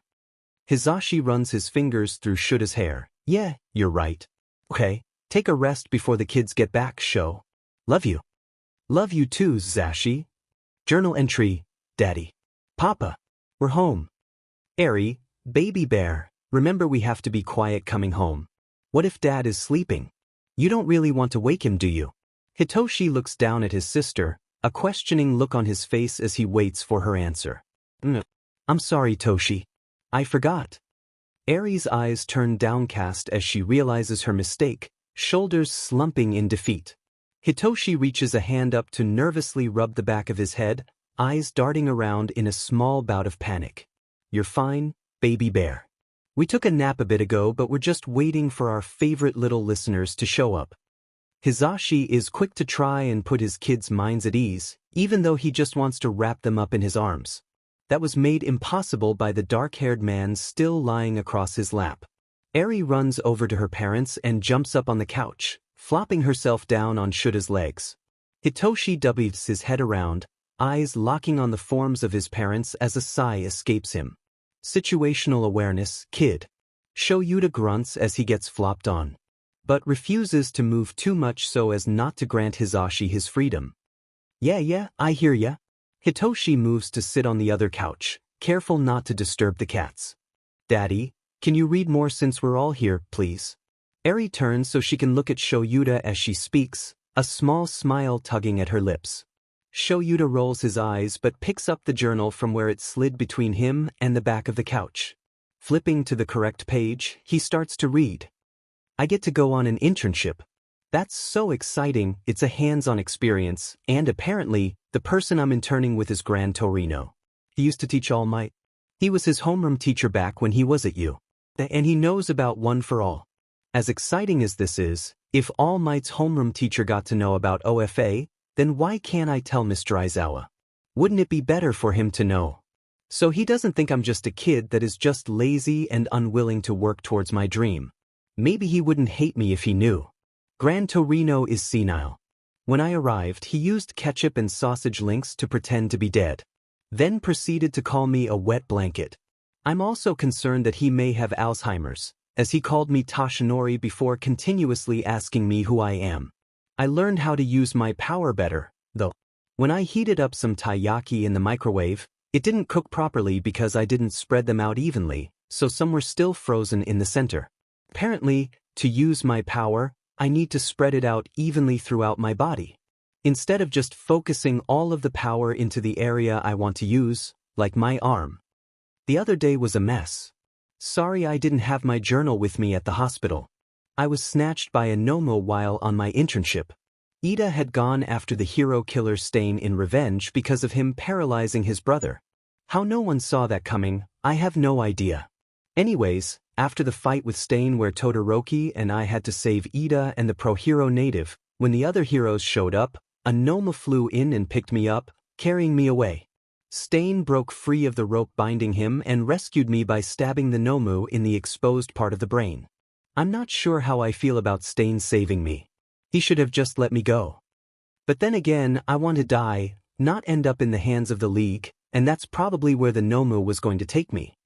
All Might's homeroom teacher knew about his quirk. But the idiot didn't want me to know about MY student's quirk. I almost expelled him. He would have been gone if he hadn't shown resourceful thinking on the first day. Due to no fault of his own. Shoyuta was said, eyes glowing red in his anger.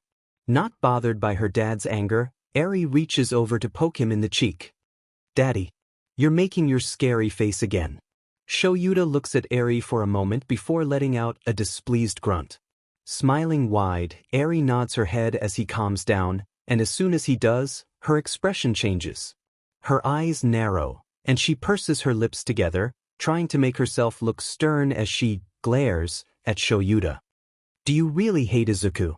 Hitoshi snorts in amusement, seeing the face that Arie is giving to their dad. Hizashi isn't faring much better, a hand lifted to cover his mouth as he laughs, shoulders shaking from amusement. Shoyuta lets out a huff of annoyance and amusement at the face. No, I do not, nor have I ever, hated Izuku. Yes, I think he's a trouble magnet, but I do not hate him. Satisfied with the answer, Arie leans forward with a smile, giving Shoyuta a hug. Am I the only one that has a problem with the fact that this kid learned more from a microwave than he did from the hero he was interning with? Hizashi looks around at his family while running his fingers through Shuta's hair. Hitoshi shrugs. Personally, I'm more concerned about the fact that it was Stain that saved Izuku and not the other heroes that were on the scene. Shoyuta keeps his arms wrapped around Arie and groans, hearing the other two in the room. Hizashi, yes, that's a problem, but I guess we should be grateful that he went there and learned from the microwave. His eye twitches, showing his annoyance, as that isn't something that should have to be said. Because if you recall, he wasn't breaking as many bones when he returned from internships. Hizashi leans against the back of the couch. I guess you're right. But I still don't like the fact that a microwave was his main teacher during internships. I know, Zashi, neither do I, but we can't change that.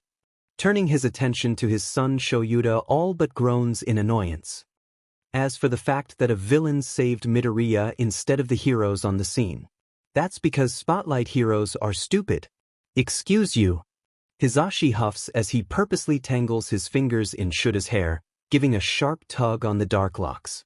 Shoyuta narrows his eyes at his husband, a look clearly promising payback, before turning back to Hitoshi. Sorry, most spotlight heroes are stupid. He then turns back to Hizashi. Better? Hizashi leans down, placing a kiss on Shuta's nose before smiling. Much thank you. Hitoshi rolls his eyes at his parents' behavior. Arie smiles as she watches them before taking the journal from Shoyuta and tossing it to Hitoshi. Will you read, please? Hitoshi catches the book and flips through the pages, skimming the contents in search of where they left off. His eyes narrow as he notes that there are a few entries that they missed, but he doesn't say anything. Getting to where they left off, he clears his throat as a sign of discomfort before starting to read. Today, All Might told me that his quirk can only be transferred if I will it to. Meaning that it can't be stolen, which is a huge relief, to be honest, because that means if villains find out, they can't take the quirk by force. On the same note, if All Might decides I'm not worth it, he can't order me to give up the quirk. He also told me about the quirk's history and how it originated with two brothers. One who was believed to be quirkless and the other who had the ability to take quirks and give them to others. One for all is a stockpiling quirk, and a quirk that passes down that gets stronger from each user.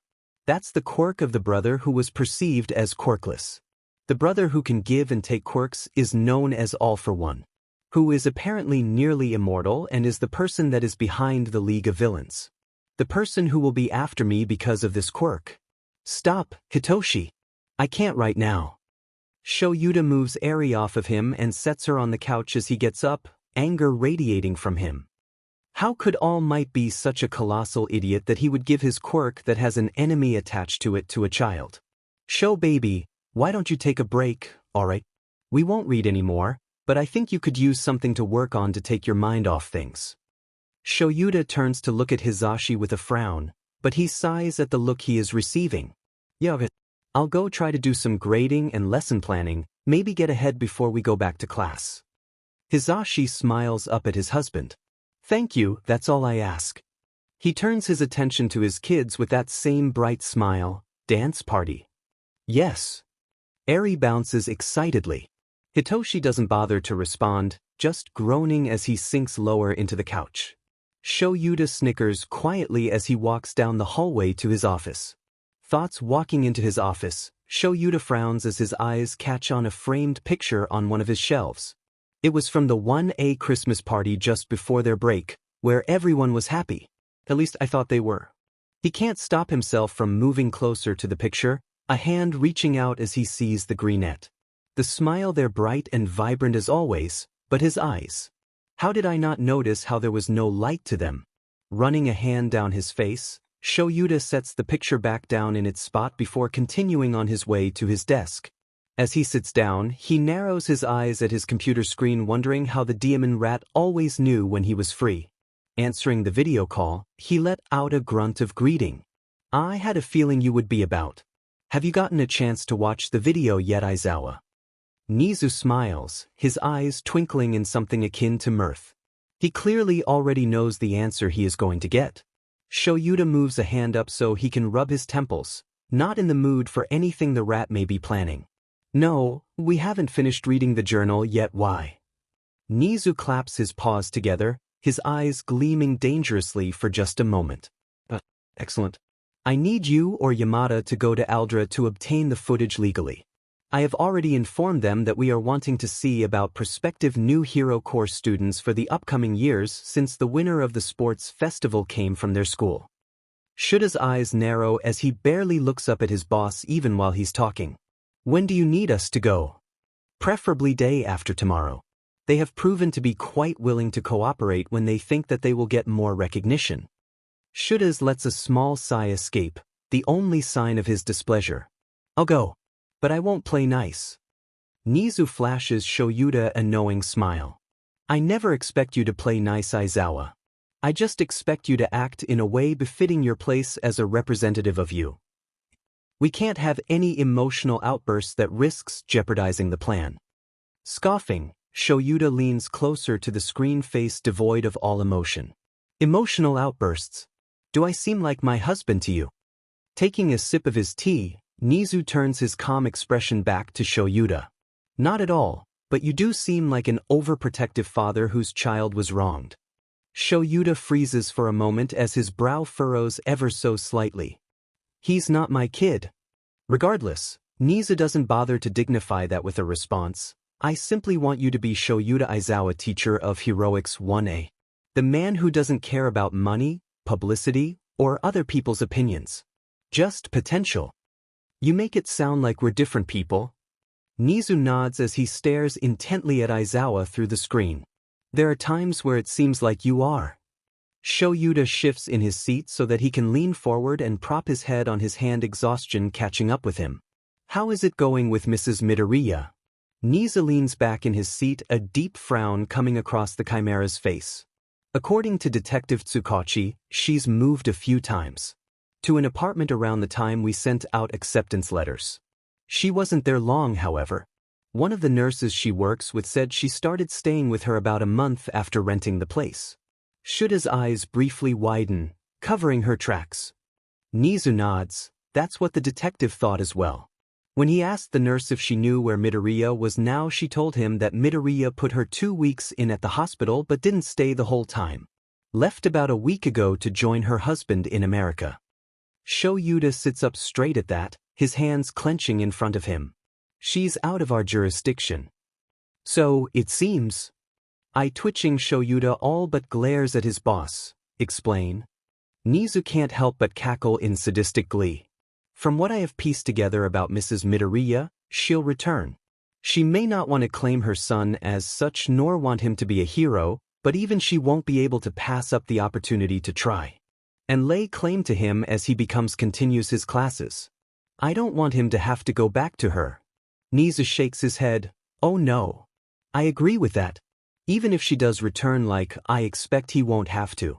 Due to child abandonment and the evidence that is against her, all her rights as a parent have been removed. Once our kind detective finishes up with the paperwork on his end, Izuku Midoriya will be a ward of you. Shoyuta nods. We'll need to make sure that she isn't allowed access to the hospital or UA when he comes back. Already done. Now, I've sent you the meeting information and some specific things I want you to look for while you're there. Have a good evening, Aizawa. Niza doesn't bother waiting for a response before he ends the call. Shoyuta walks back into the living room after his call, an eyebrow arched as he takes in the scene in front of him. Hizashi is dancing almost desperately in time with the game, his attention unwavering even as his hair falls into his face. Arie, however, has made her way to the sofa and has fallen asleep on her stomach, an arm hanging over the edge of the couch with her head looking like it's about to follow. Hitoshi, however, is sitting in a corner near the cat tree with the journal in his hands. Eyes widening as he notices his dad watching them. I just went back to read the passage that you and Pops read that Arie and I missed. Shoyuta tilts his head up just slightly as he watches his son. I didn't ask. Yeah. Hitoshi rubs the back of his head nervously before looking away. Shoyuta just watches his kid for a moment before a twisted grin starts to spread across his face. What was the passage about? What was the passage about? Hitoshi coughs and glances at the journal, wondering if he could get away with going back to that specific passage, but as soon as the thought comes, he immediately dismisses it because he knows that his dad would notice. Shoyuta nods in response, refusing to repeat himself even to his own child. Oh, forget it. I read the whole thing, happy. Hitoshi reaches over to pet a cat, turning so he can hide the light pink starting to dust his cheeks. Grinning to himself, Shoyuta looks from his son to his husband before looking back to Hitoshi. What's that about? Hitoshi looks back at his dad, a Cheshire grin quickly spreading across his face. Arie got the high score, and Pops has been trying to beat her score since. Looking over at Arie, he shakes his head. Arie got tired of waiting. Shoyuta nods as he walks over to Hizashi, placing a hand on the desperately dancing man's shoulder. Give it up, Zashi. You've been dethroned. Hizashi squawks in surprise at the touch before his eyes narrow at his husband, the words slowly sinking in. I refuse to be dethroned. You can't refuse something that's already happened. According to Hitoshi, this has been going on long enough that it put Arie to sleep. Shoyuta motions to the sleeping girl on the couch. Hizashi looks over at Arie, a smile spreading across his entire face. She is a cute little ruler, isn't she? Hitoshi lets out an amused huff as he gets up. He then takes a moment to stretch before walking over to his dad, handing the dark-haired man the journal before he heads to the kitchen. Shoyuta turns away from his husband as he's handed the journal, a small grin playing at his lips as he watches his kid walk away. Make me a cup while you're at it. Yeah, I hear you. Song lyrics. Arie looked up at Hizashi, spoon still hanging out of her mouth as she finishes her breakfast. Papa. Setting his own spoon down, bite not taken, Hizashi turns his attention to his daughter with an encouraging smile. Yes, baby bear. Arie fidgets in her seat for a moment before nodding her head, her determination set. Will you take me to go see Deku today? Hizashi isn't even surprised. It's been a few days since they've went to see her hero, so he knew that this would be coming soon. Are you sure you're up to it? Arie taps her spoon against her chin in thought before nodding. Yeah, I'm good. But I need to do something by myself. Just Deku and I, is that okay? Now that does surprise him. He knows she wasn't comfortable at the hospital the last time, even though she stated that seeing Izuku was fine because he just looked like he was sleeping, she still wasn't comfortable. So, what could possibly make his daughter want to be by herself in the room with Izuku? Can you tell me what you are needing to do first? Arie shakes her head rapidly. Sorry, Papa, but this is a Deku and I thing. I think he needs this like he always knew when I did. Hizashi studies his little girl for a moment. Seeing the absolute truth in her eyes, he gives her a bright smile. We'll have to make sure it's all right with the nurses, but if they agree, then so do I. He watches as red eyes widen in surprise before Arie is jumping up out of her chair and attaching herself to him in a tight hug. Thank you. I'll go get ready. His little girl untangles herself from him before he can even move to hug her in response, but as she pulls away, he catches the smile that adorns her face, and that's honestly all he needs. If this is something that will make his daughter happy enough to smile, then that's all the encouragement he needs to go along with whatever she has planned. Shoyuta walks into the dining room holding a cup of coffee at the same time that Arie turns away from Hizashi to run. It takes all of his skills as an underground hero to keep from wearing his coffee this morning, and even then he just barely succeeds. Sorry, Dad. Arie calls out as she carries on her way down the hall. Letting out a grunt in reply, he moves so he's next to his husband. Once there, he sets his coffee down on the table before taking his own seat as his eyes slide shut. It's far too early for this. Hizashi lets out a bark of laughter as he watches the scene play out, quieting down as the dark-haired man sits beside him. You alright, Sho? Shoyuta turns his tired gaze to the other man. He stares for just a moment before slowly blinking as he gives a drawn-out groan in response. Yes, I know it's too early. Drink your coffee, babe.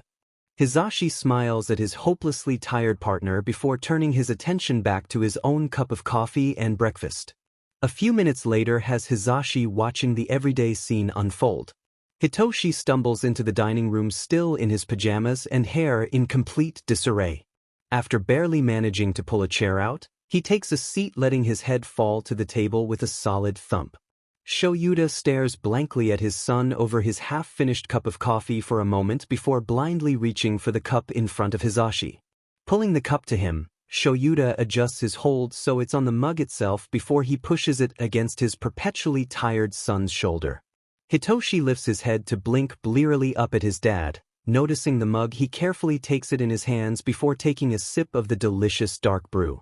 Hizashi just smiles as he gets up to get a new cup of coffee. Zashi, where's Arie? Shoyuta, now awake enough, asks the blonde when he walks back into the dining room. Hizashi takes a quick sip of his coffee as he reclaims his previous spot. She should be finishing up getting ready. She wants me to take her to see the little listener today.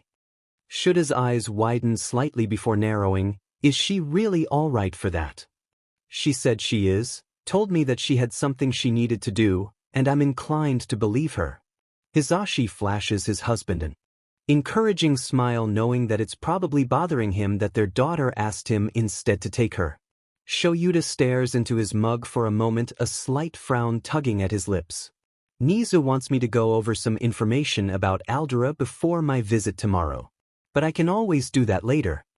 Hizashi shakes his head as he leans over, pressing a kiss to the top of his husband's hair. I've got this, babe. You focus on the case, all right? Take Hitoshi with you. Hitoshi looks up as he hears his name. What about me? Shoyuta snorts in amusement. Zashi says you're with me today, kid. Hitoshi blinks slowly before nodding. Yeah, cool. A little while later has Arie and Hizashi standing at the front desk of the hero ward waiting as the receptionist looks through Izuku's file. Name, please. The man glances up at Hizashi, an eyebrow raised in question. Hizashi Yamada, also known as. Hizashi pulls out his hero license and shows it to the other man. Pro hero present, Mike. The receptionist looks over the license, then over the file before nodding. You're on the list, so you're welcome to visit. Thank you. Can I see Izuku's approved list to see if it needs to be amended, as his is an ongoing case? Of course, sir. The receptionist takes a moment to get a clipboard as well as a pen, which he hands over along with a paper copy of Izuku's approved list to Hizashi. Glancing over the paper, Hizashi can't help but be a bit surprised as well as angry by what he doesn't see on the list. Nedzu, Shoyuta, Aizawa, Hizashi, Yamada, Namuri, Kiyama, Naomasa, Tsukachi, Ryo, Inui, Mirio, Togata. I'm sorry to ask, but what if one of his friends wished to visit? Hizashi takes a deep breath, trying to keep his smile on his face, so Arie doesn't catch on to the fact that he's not happy. As long as they are accompanied with one of the listed adults, then it's completely fine. Hizashi nods, then hands everything back to the receptionist. Looks good for now, thank you. He grabs Arie's hand and leads her to Izuku's room, pausing outside his door. You sure about this, baby bear? He kneels down in front of her so he can see the truth in her eyes. Arie nods with a small nervous smile. I'm sure, I have to do this, Papa. Hizashi studies her eyes for a moment before standing up with a smile. All right then, but you will only have a few minutes. I don't want either of us to get in trouble, okay? Quickly entering his hero code on the pin pad, he lets Arie into the room. Arie nods as she goes into the room. Walking over to the bed, she hesitates for a moment before quietly climbing up into the chair that's beside the bed. Hi Deku. It's me, Arie. I don't know what's going on, but we're learning about what you went through in your journal, and it made me think about how sad you must have been. I'm sorry that you were always helping me when I was sad, but no one helped you.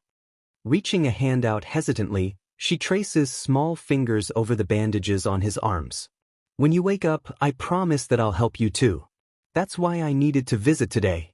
It made me think about what you do when I'm sad, and so I convinced Papa to bring me here. I hope that's all right.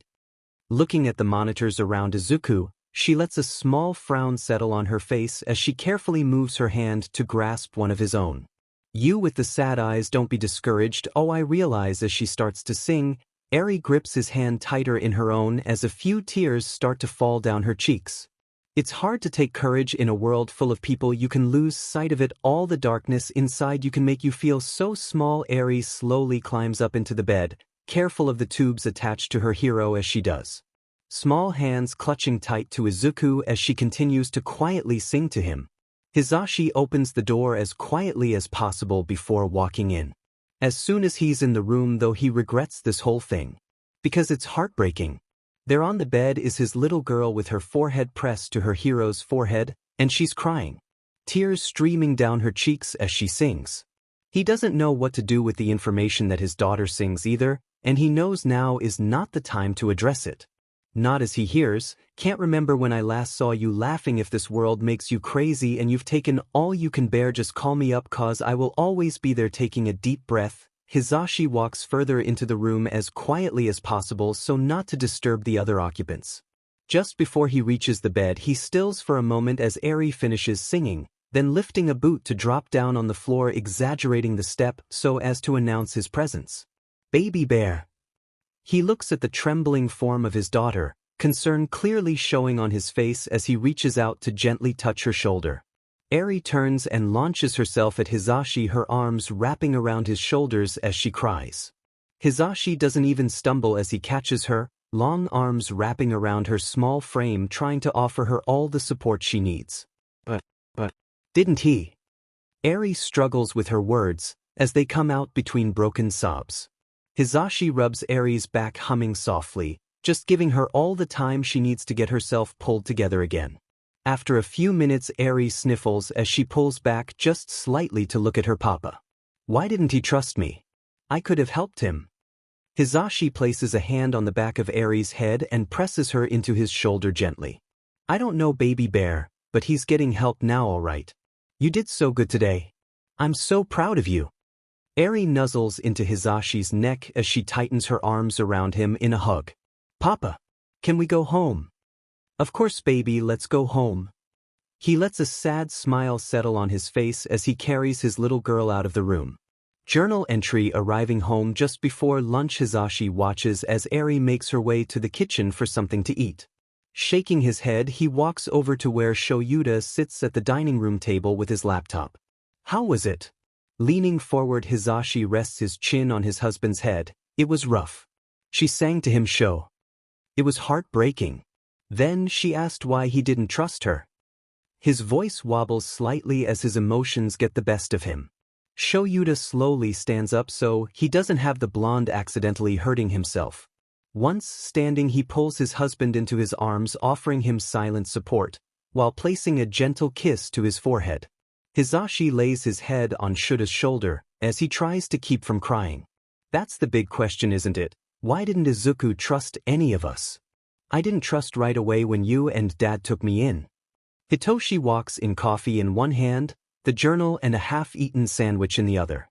Hizashi looks over at his son, his gaze landing on the sandwich in his hand questioningly, because he knows his son and husband well enough that they don't just make themselves food. Shoyuta drinking jelly packets was proof of that enough. Hitoshi shrugs. Arie is making herself lunch and said I needed to eat a sandwich and handed me hers. I couldn't say no at that point. I'm not a monster. Shoyuta rolls his eyes as he lets go of Hizashi to reclaim his seat. Don't bite the journal by mistake. Hitoshi's cheeks gain a small flush of pink at the comment, indicating that it's too late for that warning. A few minutes later finds Arie running into the dining room, carrying a plate of sandwiches which she hands out. One to Hizashi and one to Shoyuta, then keeping one for herself. Toshi. You're done, you read while we eat. Dad, Papa, it's peanut butter and apple jelly. She takes a seat and immediately starts to eat her sandwich, her eyes never leaving her brother's however as she waits for him to start. Hitoshi sighs and flips through the notebook before starting the painstaking task he was charged with. Reading out loud. It started again. I should have expected it. I was getting too comfortable. I know the rules. Head down, stay silent, don't get in the way. So why didn't I follow them? Now it started again. I was in the way. Or too loud. That's why Monoma hit me in the head with his tray. I forgot to follow the rules. Hizashi pauses in taking a bite of his sandwich, a frown tugging at his lips as he hears how panicked the little listener's words come across even from his tired son's monotone reading. I didn't realize that some of the 1B kids moved from just verbal taunting to physical. Shoyuta sighs as he looks down at his sandwich like it was the cause of this whole mess. Some teacher I am. You're a great teacher, Dad. But you're also human and humans make mistakes. Hitoshi gives his dad a small grin before he continues to read. Final exams. What a disaster. I was partnered with Kaken again and we were paired to go after All Might. That was a complete and utter mess. IT started out with Kaken and I disagreeing on how to pass the exam. It escalated from there. He hit me with his gauntlets before the match and yelled at me. So I yelled back. What was I thinking? Then All Might attacked and we still couldn't work together. I got a guardrail shoved on me, pinning me down, while All Might fought with Kaken. We ended up working together though. Kaken let me use one of his gauntlets so that there was space between us and All Might. It felt like my shoulder got ripped out of socket.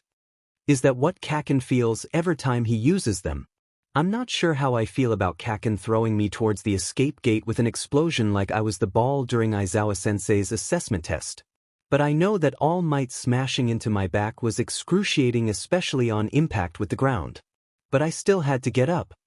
I had to save Kaken, get us to the exit so we could pass. We did, thankfully.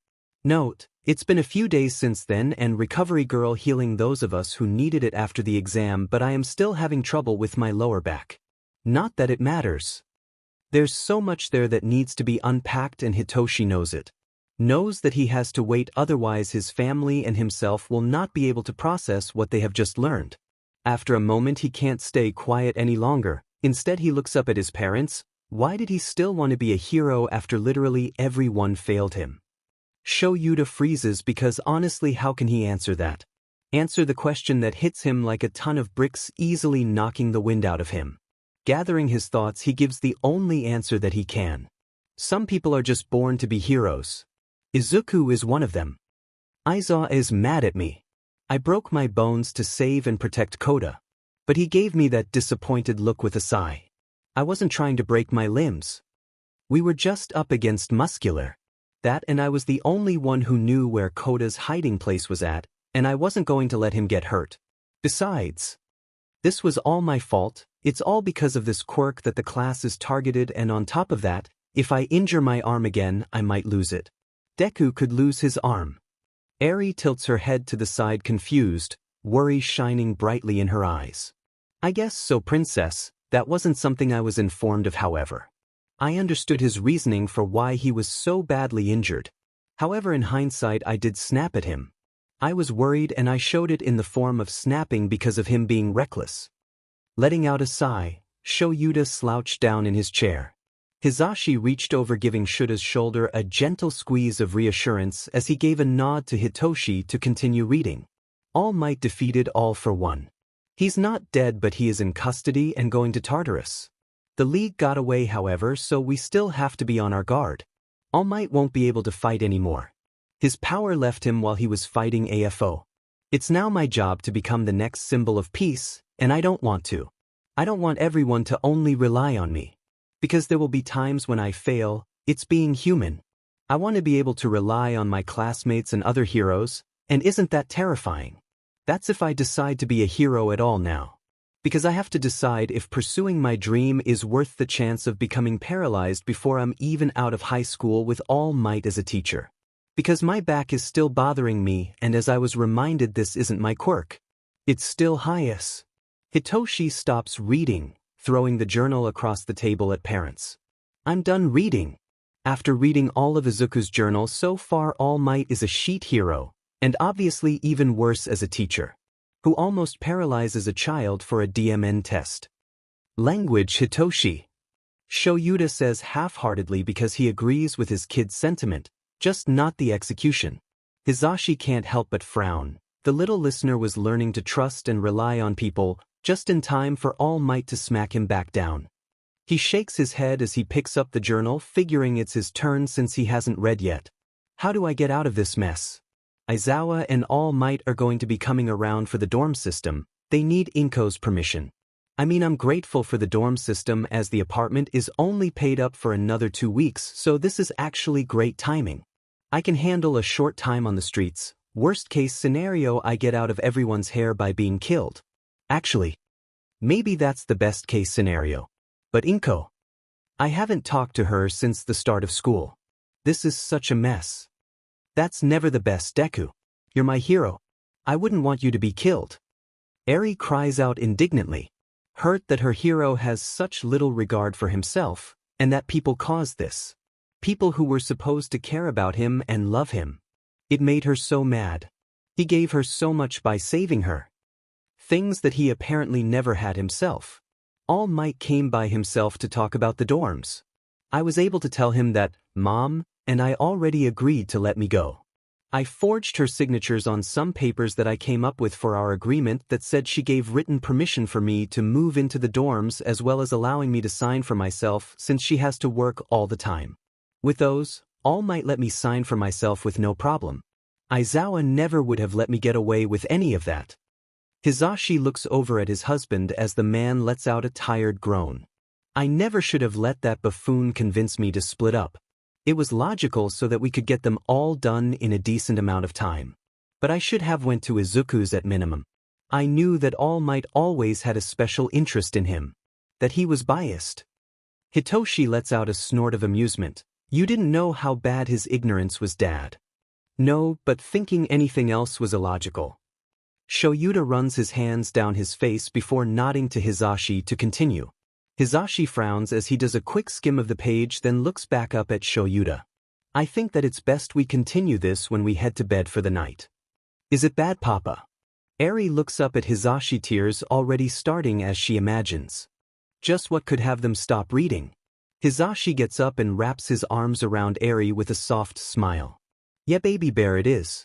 But it's not so much him being hurt as we get to see how his mind was so unhappy, and I don't want you to see that, okay?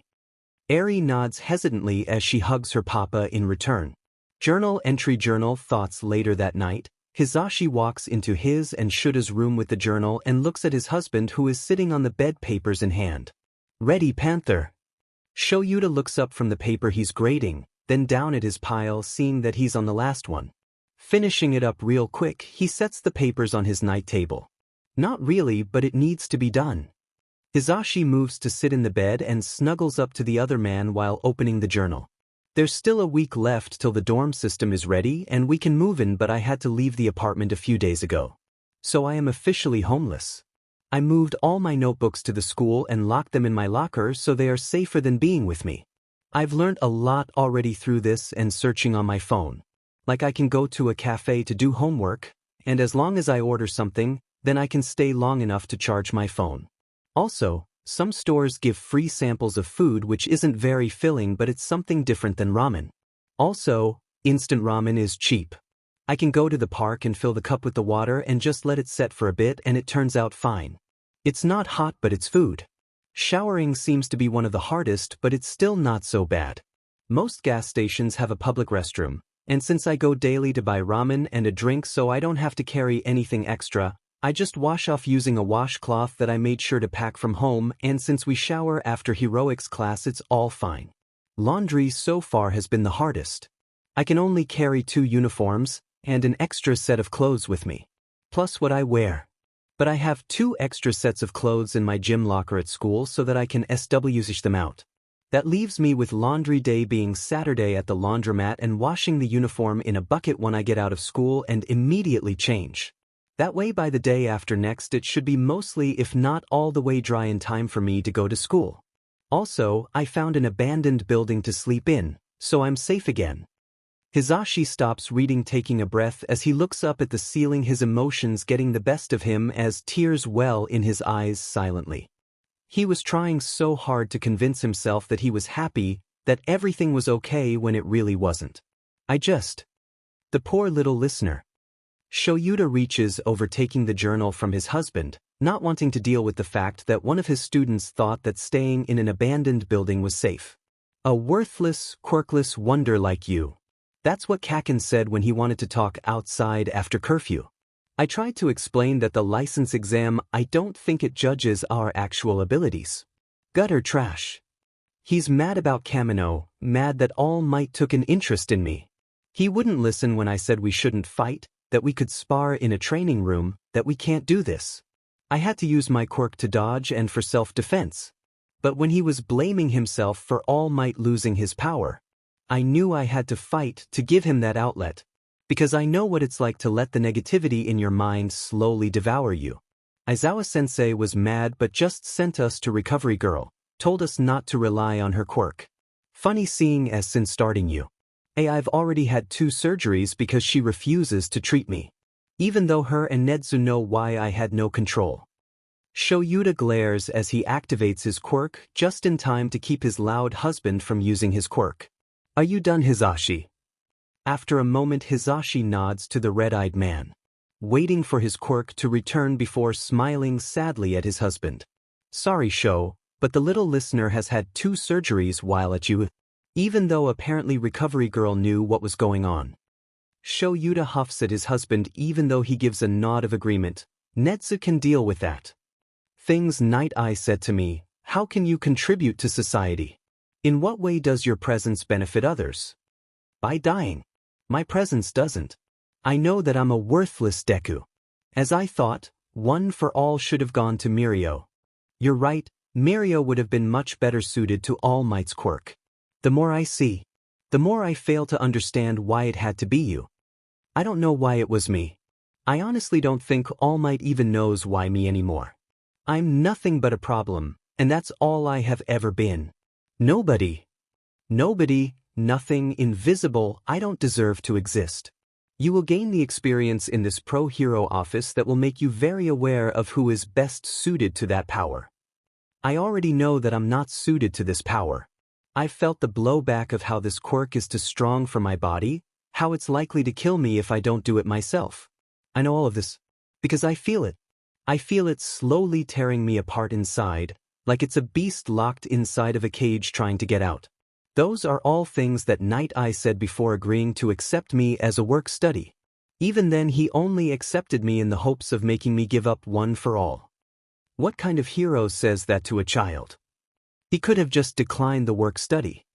Hisashi tugs one of his pillows into his lap and squeezes it tight, trying desperately to quietly release some of his anger while tears run down his cheeks. Shoyuta lets out a heavy breath as he gets hit again by just how much he utterly failed one of his students. It takes a good few minutes for him to gain enough composure to continue reading. I can't get her out of my head. Her frightened tear-filled red eyes. Everything feels so muddled, like I'm drowning. It's like the sludge villain all over again. I must be slipping in class as well because Aizawa-sensei, he would remove me from work studies if I didn't keep up on my schoolwork. How can I do better when I can't focus? When I'm drowning and all I hear is Arie's small broken voice begging for help. When I just found out that All Might is going to die this year or next. Shoyuta stops and looks over at his husband, giving a small nod of his head in understanding. This is why you wanted us to read it alone now. Hisashi nods. I didn't want Arie to get upset at the reminder of what happened. Not only that, but we don't know how his mind was while the rescue was happening. Human cells and BLD. Turning his own daughter's body into bullets. Your kids had just rescued the girl. If she's even still alive. Ending your work studies. Haven't earned my trust. Problem child. I should have rescued her. I know I should have. What kind of hero abandons a frightened child when they are clinging to you while begging you to not let go? I had to leave her to be tortured by her father. She may not even be alive now, and it would be all my fault. Aizawa-sensei has every right to end my work studies. He can't trust me, I can't trust him. Hell, I can't even trust myself. I'd give anything to SWH places so that Arie was safe. Shoyuta closes the journal, then moves to set it aside before closing his eyes. Apparently it wasn't very good. No, apparently it wasn't. I know this is HRD on you, but I'm so proud of you, Sho. Hizashi leans against his husband, trying to get comfortable. We still have a few more pages. Depending on how the meeting goes tomorrow, we could possibly finish it up then. As for proud, Hizashi, he wouldn't be in a coma if I had paid more attention. This is my fault. Shaking his head, Hizashi reaches up and tugs one of Shuta's hands into his, carefully intertwining their fingers together. This isn't your fault. It seems to me a lot of mistakes were made. But you're right. If it wasn't for you, he wouldn't be in a coma. He would probably be dead. Shoyuta brings their hands up to place a gentle kiss to the back of Hizashi's hand, then gives a small sigh in response. Arguing is illogical. Just go to sleep, Zashi. Journal entry. Journaled thoughts. Shoyuta hated going into things unprepared, but he didn't have much of a choice this time. Hizashi had apparently decided to hide the journal while he was out on patrol. So now here he is standing in front of Aldra Junior High School, wishing that he could have finished the journal in case there was something that could have prepared him for today. Aha! A loud honk comes from his right, causing Shoyuta to turn just slightly. He's never been more grateful in his life that he left his cockatoo of a husband at home. Because just looking at the short, portly man he knows today is going to give him a headache. The short man approaches rather quickly considering the distance between them, and it's easy to tell he has some kind of a mutation quirk. Blonde hair cut into a bowl shape with big bushy red eyebrows, skin more of a light pink, and the man's nose. It's abnormally large and bulbous. You must be the representative from you. That Nedzu was sending over? Aizawa, correct. Shoyuta tips his head forward just the slightest amount in a nod. Yes, and you are. The man chuckles, and unfortunately as he does, loud obnoxious honks escape him. I'm the principal of this fine establishment. Principal Jichi. Shoyuta looks back at the school, noting the cracks in the walls, how there seems to be plants growing in the gutters, and gives it an unimpressed look. Let's just get this over with, shall we? I'm sure you have plenty to do as a principal with students returning tomorrow, and Nedzu would appreciate the opportunity to see if there was any students who slipped through the cracks before our own students return as well. Jichi nods in agreement as he heads towards his school. Completely understandable. Right this way. Shoyuta follows silently behind the other man. I must admit I was rather surprised when Nedzu himself reached out to me regarding possibly recruiting a few students that may have slipped through the cracks. Well, I couldn't say no. He mentioned how it could be beneficial to have a steady stream of students come from a single school. Apparently schools can get recognition as well as funding for things like that. Jichi seems oblivious to the fact that Shoyuta hasn't said a word on their walk to his office. Shoyuta rolls his eyes behind Jichi's back as they finally make it to the principal's office. He's right, you must be proud. Oh yes. Seeing Bakugo take first place during the sports festival was a highlight for all of us here. Blinking slowly, Shoyuta turned to watch the man as he went about pulling out a few files from a filing cabinet in the corner of the room. I know the feeling. Bakugo is in my class, so I was quite proud of him. Jichi places the folders down on top of a gray plastic tote that sits on his desk while flashing Shoyuta a smile, as if the compliment towards Bakugo was a direct compliment to the man himself. I figured Nedzu wouldn't mind, so I included a few of the student files for a couple of our second and third year students. Shoyuta nods as he walks over, picking up the files and placing them inside the tote. I'll let him know. Thank you for your time. Jichi moves to open the door, following Shoyuta out. Of course, please let us know if there is anything else that we can do for you all at you. Shoyuta gives a nod before carrying the tote with him to the car he borrowed from Hizashi. After dropping the tote off with Netsu and having the customary tea, Shoyuta finally made it home. Immediately he heads to his room and flops down unceremoniously onto the bed. Long morning, babe. Shoyuta glances over at the blonde man getting dressed in his hero costume, a frown on his face. The principal is an obnoxious oaf. He seems more concerned about recognition than anything else. He doesn't even seem to remember Izuku. Hizashi flips his head upside down and brushes his hair. Unfortunately, that may be the reason he's so willing to just give over the footage. Think about it, if he actually remembered the little listener, then he probably wouldn't have been as forthcoming with the security footage. Shoyuta nods in agreement. That's true. Now where's the journal? Hizashi grabs the journal off the dresser and tosses it to his husband. Here you go, read it out loud while I get ready though. Nem wanted to spend time with Arie and Hitoshi today before break ended, so we don't have to worry about them overhearing. Shoyuta nods and flips through the journal till he gets to where they last left off. I had to leave her behind. This little girl who had such sad apple red eyes and bandages covering her arms and legs. She clung to me crying, begging me not to go, to help her. Yet instead, I had to leave her. I had to abandon a frightened and injured child. That's not being a hero. Shoyuta reaches over absent-mindedly petting the cat in the bed, not bothering to look and see which one has decided to join him. The movement just acting as a balm to his guilt-ridden heart. I can't get her out of my head. Her frightened tear-filled eyes, her soft broken plea for help. Everything feels so muddled, like I'm drowning again. It's the sludge villain all over again. I must be starting to slip in my classwork as well, because Aizawa said he would remove me from work studies. How can I do better when I can't focus? When I feel like I'm drowning, and all I hear is Arie's voice begging for help. Asking me why I left her. Why I didn't save her. Hizashi slows his movements of getting ready. Tears starting to pool in his eyes at the idea of one of their students suffering so much on their own. Human cells and BLD. Overhaul, he takes these from someone living. The bandages. Oh no. Poor. Turning his own daughter's body into bullets. What have I done? How can I even claim to be a hero? He's using his own daughter to make these bullets, and I just left her there. Your kids had just rescued the girl. I know. I had her in my arms, I had her head pressed into my shoulder, I didn't want her to see any possible fight, but ultimately I let her go. If she's even still alive. Please.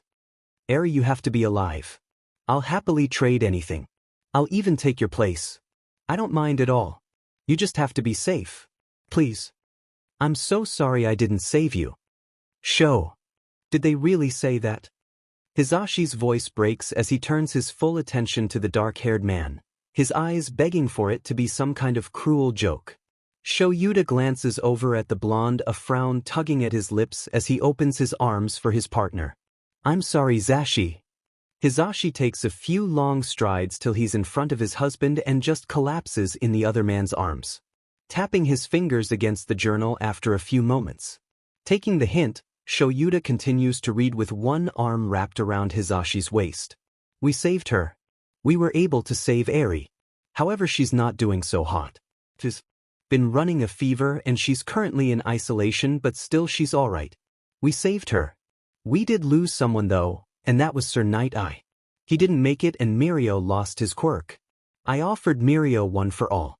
I know that's what Night-Eye would have wanted, plus I already know the pain of being quirkless. I don't want Mirio to have to experience that. But Mirio said no. He was holding out hope that he would get his own back because he didn't want me upset about not having a quirk. I think Mirio may be the only person who's ever been concerned about my feelings before. Hizashi pushes himself up and out of Shuta's arms, shaking his head. Nope, sorry Sho. I can't do any more. You can keep reading if you like, but I can't.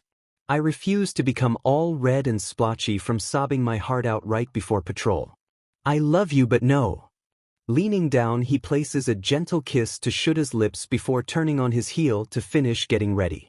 Shoyuta snorts in amusement at the dramatic antics before setting the journal aside as he glances at his napping cat.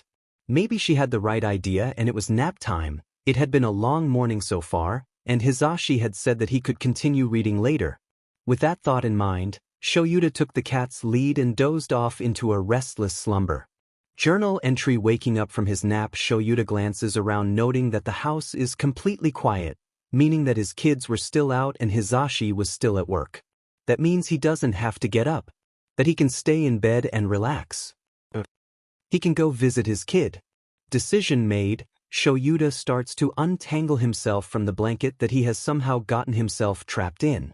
After successfully getting himself free, he takes a moment to straighten his clothes from his meeting that morning, so they don't look so sleep-ruffled. Leaving the room, he paused for just a moment to grab the journal before heading out the door.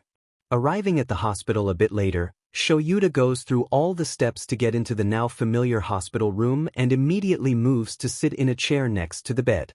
"Hey kiddo, mind if I sit and keep you company for a bit? I'm just going to be doing some reading." Getting comfortable, Shoyuta leans the journal against Izuku so that he can have a hand free, which he promptly uses to hold Izuku's hand as he starts to read quietly. "We went to Sir Naitai's funeral today and I'm honestly struggling. I didn't get to prove to him that I'm worthy of All Might's quirk. That he didn't make a mistake taking me on for work studies. I didn't get to tell him I'm sorry for not being good enough to protect Arie. To help Mirio. To save him. Most importantly, I didn't get to tell him he was right." Shoyuta glances over at the kid laying in front of him, a frown marring his features. "He wasn't right, kid. Sir Naitai should never have treated you the way that he did. I'm sorry that he never got to realize how much of a hero you already are. The one to notice my struggling was Aoyama. Can you believe it? Apparently the doctors told him when he was younger that his body is ill-suited for his quirk. So he didn't want me to face my pain alone, since it's obvious that we share that same struggle. He's going to be a great hero someday. Too bad I probably won't be around to see it." Shoyuta groans at the implications of that. Letting go of Izuku's hand, he pulls out his phone and sends off a message to Nedzu asking if he knew about the situation with Aoyama. "While I appreciate the fact that you had at least someone to confide in, I can't condone the fact that no one told me that Aoyama's body was ill-suited to his quirk. Arie wanted to see me today, so I got to tell her my name. Well, the name I'm used to. We even found out that she likes apples. She tried to smile for us but ended up just apologizing because she says she's not good at smiling. We haven't really saved her, have we? Because as long as she can't smile or have fun, then she's not really been saved. She's made a lot of progress, kid. Says most of it is thanks to you. She misses you. So if for no other reason, you need to at least wake up for Arie. All Might is having me work in the forest on long-ranged attacks. Told me again that no one can know. All these secrets are taking their toll on me. I didn't realize this was going to be so hard. That even as a hero I wouldn't be able to rely on fellow heroes. My back still gives me trouble from final exams, I have chronic pain in my hands, and ever since Kaken and I fought after the license exam I can't hear very well on my right side. All I have ever wanted was to be a hero. But is it actually worth it? Shoyuta clenches the railing of the hospital bed, eyes flashing red in his anger. Why couldn't you just trust me? I get it that you never had reason to trust anyone else, but didn't I show that I cared during the USJ? I would have helped you with the pain. Gotten something to help you here. I don't know what was needed, but I would do it. You deserve to be a hero, you have so much potential. Haunted. My quirk is haunted. I can see the past users in my mind like they summon me. I can hear them, see scenes from their past. I can't speak, however, and from my nose down I feel nothing at all. Also, I only have one hand. All Might told me the vestiges can't interfere or influence me, but the first, Hyoktomi, he touched my hand. It ended with the predecessors staring back at me. Shoyuta glanced over at the greenette in the bed while shaking his head. Really, kid? A haunted quirk. He watches the kid for a few, looking for any signs of movement from the boy, a frown tugging at his features. This whole thing clearly weighing on him. But I can't control it. It hurts. It's exploding out of me. Stop it, please. I don't want to hurt anyone. Uraraka. Shinso, they saved me. I even got to see the vestiges again. The one I saw when Shinso brainwashed me. He said that the tendrils are called Black WHP. That it was his quirk. that his quirk and the other predecessors' quirk factors mixed into the core of One for All, and they all have been growing stronger than they were before.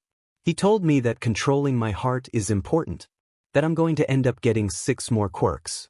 How am I going to explain that? Shoyuta drops his head against the bed rail, letting out a soft groan. It's all right, kid. 6 more quirks. We'll work through that together, all right. From what I've read, each time that Shinso has brainwashed you, you have gotten to see the previous users of One for All, so we can get him to help as well. You won't have to go through this alone. Arie still hates her quirk. I think it's just that she hates what can happen, so she's afraid. I understand that completely. Not knowing what will happen, like when Black Whip manifested, and knowing that there are still more to manifest. To be fair, I understand a lot about her. I know she hates her scars, so I showed her mine. She asked about each one and I told her about them, so she knew that she wasn't alone. It was hard, but she deserves to know that she's not alone, even in that. I know she has nightmares still and that she sometimes thinks she's just not worth it.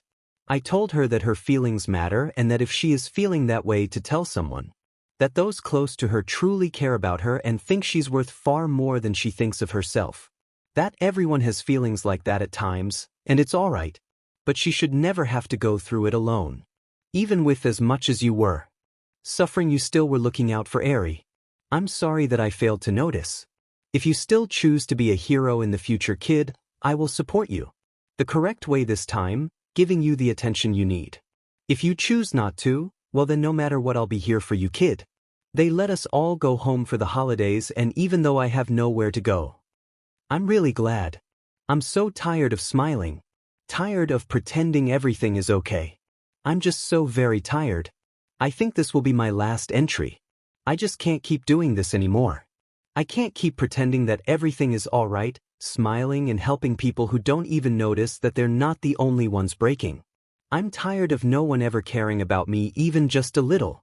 So, goodbye, journal. Thanks for helping me fake it. You're the one thing I could always count on. Shoyuta leans back in his chair, moving both hands to gently clasp one of Izuku's between his own. I'm sorry for failing you, and I know you're tired, but I need you to wake up, Izuku, so that we can show you what you've been missing. Letting go of Izuku's hand, he turns back to the journal and nearly drops it.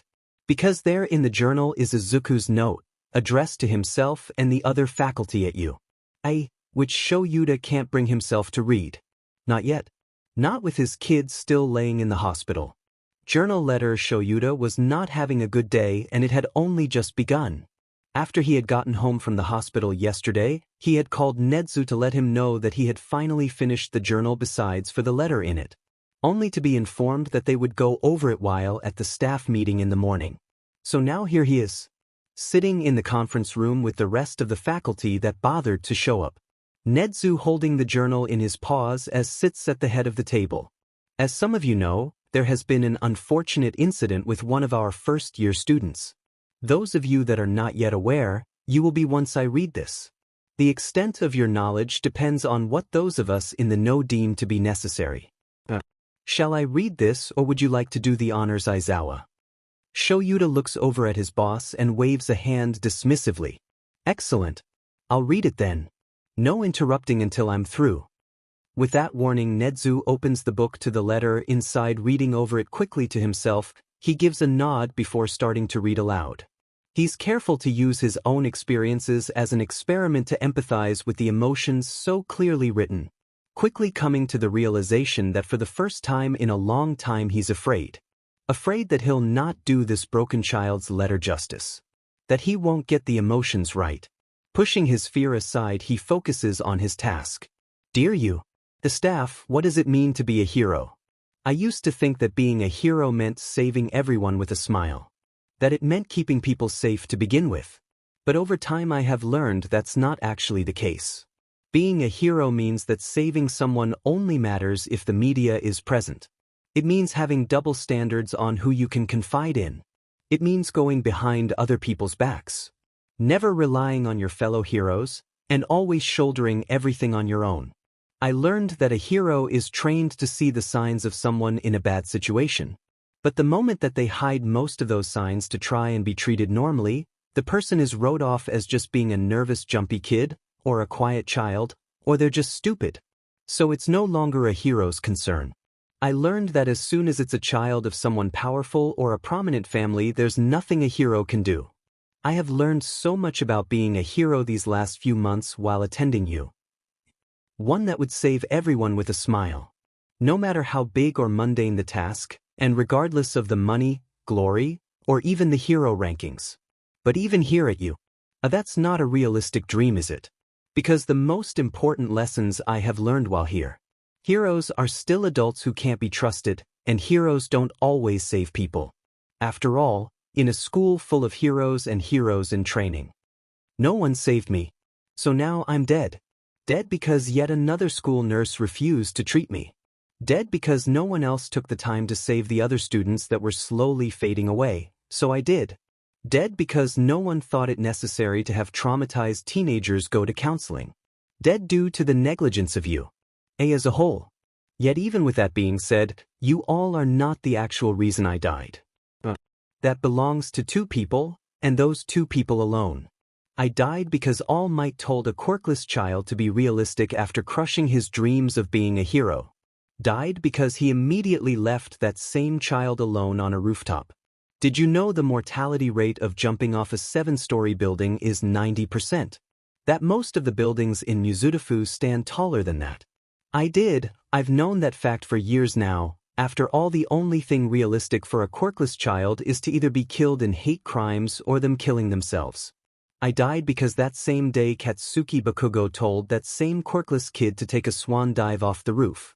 Died because I was constantly paired up with him because we were rivals. Well, we were never rivals. He was my bully and I his constant victim. By the way, thank you for constantly putting me in an abusive situation. That's real hero-like right there. I died because of the constant burns I've received from him since I was 4 years old. The explosions making my skin more scar tissue than anything else. The never-ending verbal abuse. But he's just hot-headed, right? Wrong.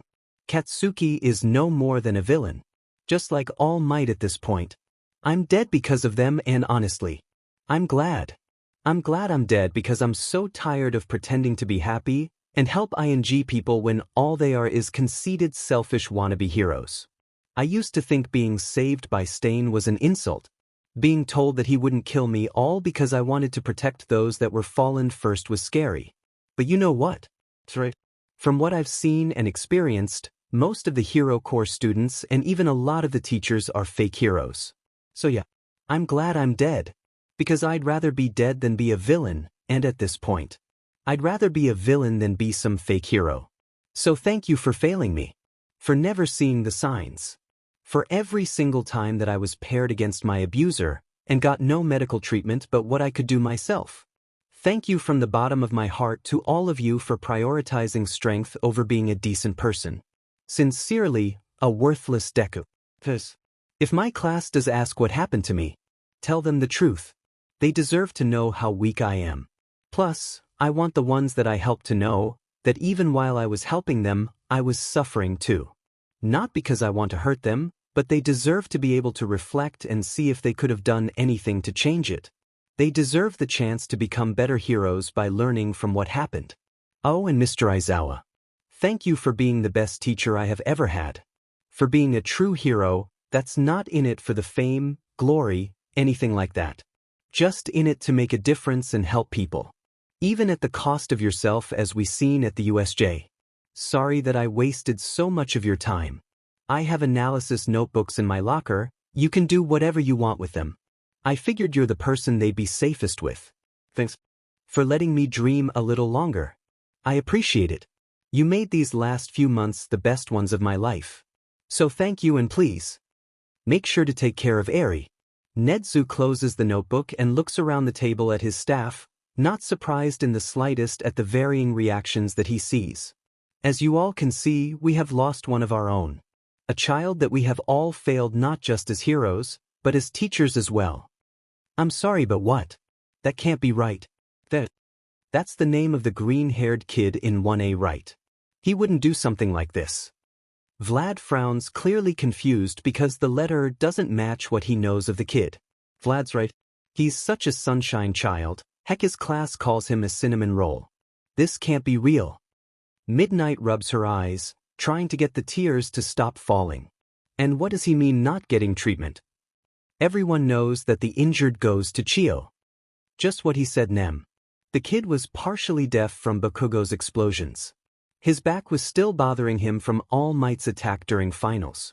I found him bleeding out in a pile of trash New Year's Eve while I was on patrol.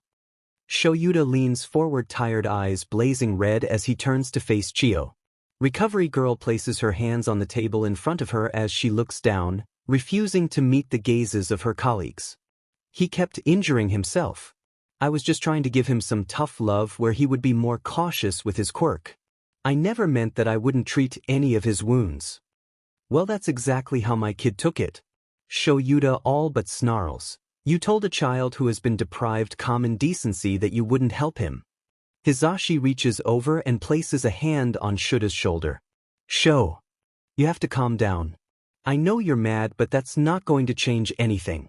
You need to pull yourself together before we're overrun by the kids coming back. Shoyuta glares at the hand on his shoulder for a moment like all he wants to do is bite it before letting his head fall down onto the table in front of him. All the kids but one, you mean? That's enough of that, Aizawa. I know this isn't a position that anyone wants to be in, but we also have to think about the students that are returning, and I believe that Midoriya was correct in some of his statements. We should have taken it upon ourselves to insist that they all have counseling, especially with everything that your class has gone through already. Inui, I trust that you can go about making a counseling schedule for one, even if it's just an evaluation to see who needs follow-up sessions. Yes. Midnight, Yamada, the two of you will be going through the rest of Class 1A to see who else was missed. Just because Midoriya helped them doesn't mean that they can't relapse, especially if they found out that the kid that helped them is no longer with us. Chio, you and I have a meeting later. Those with assignments or meetings nod their heads in understanding, knowing that their roles are the only thing keeping them from losing another one of their students. Perfect. Now head to your classes before your kids get there, and let's have another great semester. Nedzu smiles before walking out of the conference room, letting the teachers go do their own thing. Thoughts walking into his classroom, Shoyuta stopped just inside the doorway. Suddenly hit by how hard this was going to be. How he was going to have to look at the now empty desk in his room for an indefinite amount of time. How he was going to have to explain to some degree why it's Midoriya while at school. Explain why he wasn't at school. I won't get to hear the kids muttering anytime soon. And doesn't that hurt to realize? Hitoshi looks up from his desk, blinking tiredly at his dad for a moment before getting up and making his way slowly to the man frozen in place. Placing a grounding hand on Aizawa's shoulder, he is suddenly thankful that none of his new classmates are there yet to witness this interaction. It's Hitoshi. I need you to breathe. Shoyuta glances at Hitoshi as he blinks back to focus. Thanks, kid. He gives his son a slight nod with the barest of smiles to show his kid that he's proud of him.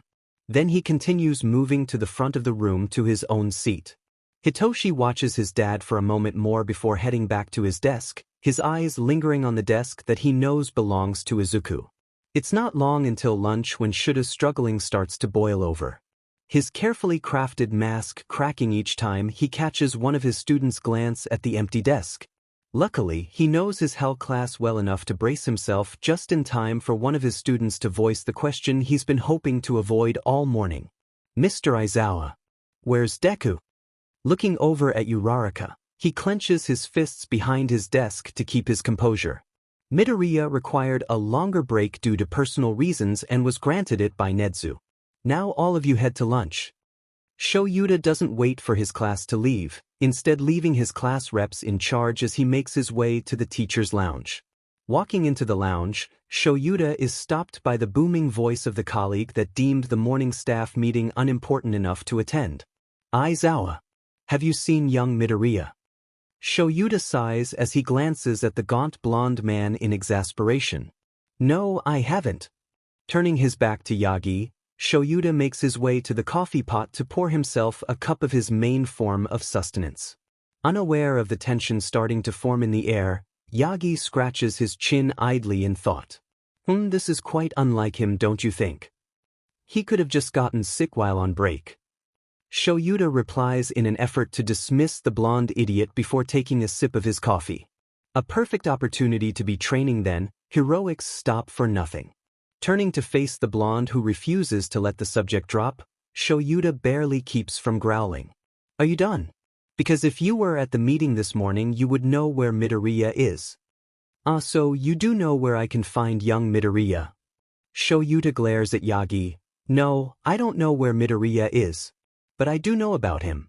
I found him New Year's Eve bleeding out in a pile of trash after he tried to kill himself. Yagi momentarily chokes on the B. He coughs up, his blue eyes narrowing in suspicion. Then where's my quirk? Did he at least pass it on? That's your biggest concern after I tell you one of our students tried to kill himself. Really, Yagi, and what do you mean where is your quirk? Onyx's eyes dart as Shoyuta takes in every movement the other man makes, no matter how small. Rubbing the back of his head sheepishly, Yagi glances around the room, noticing how some of the other teachers have made it into the lounge. Young Midoriya's quirk. How is it holding up? How is it holding up? Tell me, how would a quirk hold up with the user being dead? Dead? I thought you said tried to. Yagi turns his face downcast for a moment before he starts to pace back and forth. How could young Midoriya be so irresponsible? Freezing mid-step, he turns his head to glance back at Shoyuta in horror, as he clearly did not mean to say that aloud. Shoyuta turns to face Yagi, coffee cup clattering to the floor as his carefully crafted control snaps. Onyx's eyes glow an eerie crimson red as he stares at the retired pro in absolute loathing. Dark locks of ebony flare out around his head as his capture weapon starts to rise. Irresponsible. You're calling Midoriya irresponsible. Need I remind you, Toshinori, that it was you who gave a child your quirk which has supervillains after it? You who thought cleaning a beach was enough training for the entrance exam. Who didn't bother to get a previously quirkless child quirk counseling. You who allowed a child try to learn control by himself instead of relying on his other more qualified teachers. Shoyuta snaps his capture weapon out, wrapping it around a stunned Yagi, leaving the other man suspended in the air. I know everything. From how you saved Midoriya from the sludge villain and didn't take him to the hospital and instead crushed his dreams on top of a roof, then proceeded to leave him there. To how he was going to develop 6 more quirks. I know it all, and you know who I think is irresponsible in this whole scenario. You, Yagi Toshinori, and in Midoriya's note from the staff meeting you missed. He says you're the reason he's dead. Shoyuta drops the man unceremoniously on the floor, before turning and walking to his designated spot in the lounge. Pulling out his eye drops and quickly putting them in, not bothering to look back at the bumbling idiot on the floor. Yagi sits on the floor among the spilled coffee and broken cup, hand gripping his chest as he coughs up BLD for a moment. He doesn't bother to get up, instead just staring at his reflection in the black coffee. The other teachers in the lounge slowly start moving as they get over the shock they felt at what they just witnessed. What did you mean by give a quirk? That's impossible. Vlad looks at Aizawa, clearly not one for reading social question. Is it really though? Nemuri clasps her hands together as she looks from the man on the floor to her friend, then finally to Vlad. We know that there is at least one instance of someone taking quirks for themselves. Is it really that hard to believe there may be a quirk that can be passed down? Hisashi glances over at his husband for just a moment. Midoriya's quirk was called One for All, which was passed down from Yagi himself. According to what we know from Midoriya's journal, the original holder of One for All was All for One's brother. Yagi looks up at the other blonde man, clearly about to protest, but the piercing green eyes that turn to stare at him has him shutting his mouth sharply. Vlad runs a hand down his face in exasperation. If it wasn't for the kid's letter this morning, I would think he could be the traitor with a quirk that has history like that. But he did admit that he'd rather be dead than be a villain. That being said, Vlad looks up at the clock, groaning as he sees the time. Get yourself together, Toshinori. You have heroics with my class today, and we can't let those 1A brats get ahead of them. Shoyuta gives the other heroics homeroom teacher a slight nod in thanks as he watches the two walk out. Turning his attention to the other occupants, he notices that most of the other staff has left. Just his husband, Nemuri, and Inui remain. After a moment of deliberation, he turns his attention back to Hisashi, giving the man a small nod of his head before heading to his own class. Pausing only slightly outside of the lounge as he hears his husband invite the 2 other remaining staff to join them this evening. The rest of the day thankfully goes by without much of a hitch. That is until classes dismiss for the day. To say he wasn't surprised to see the students in front of him would be a lie, at least with one of them. He had fully expected to have the self-proclaimed Deku squad staying after class, but the 2 in front of him had waved them on without a care in the world. "Excuse me, Mr. Aizawa, but Todoroki and I were wondering more about Izuku. We know that you said that his absence was due to personal reasons, and we're concerned. Is he all right?" Looking over the 2 recommendation students, Shoyuta fights the urge to sigh. Because after reading the journal and hearing the letter, of course these 2 are the ones that his kid helped. All I can tell you right now is that he is safe. If you end up being able to tell us more, will you? Midoriya was the first one to care enough to try and help me. Because of him, I've been able to use my fire side without the negative connotations that doing so used to have. Shoyuta hides the shock he feels looking at Todoroki and seeing past the usual blank face, and instead seeing the blazing determination in the dual user's eyes. Izuku was the one to figure out that I wasn't eating nearly enough for my quirk. He suggested that I try an internship with Fat Gum at some point due to the similarities of our quirks.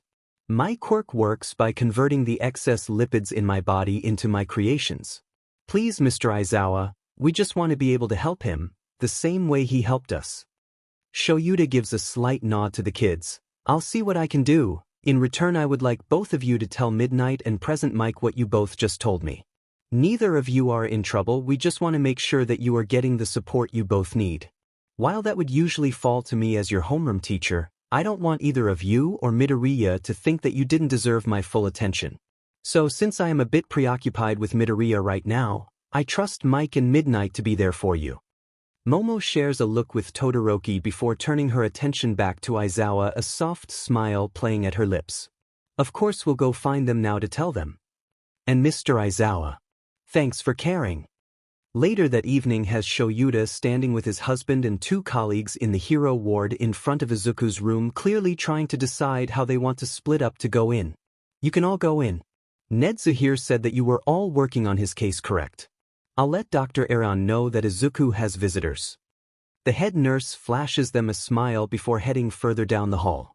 Hearing the voice, the 4 pro heroes turn to watch as the nurse walks away, leaving only their boss standing in front of them. Shoyuta pauses only briefly before turning back around and entering in his hero code to allow them into the room. Letting everyone else go ahead of him, he stays back for a moment waiting for his boss. What brought you here, Nedzu? I don't know what you mean, Aizawa. I'm just visiting one of our students. You don't make social visits due to there being too many people around. Aizawa stares at the white rat, his gaze beyond exhausted.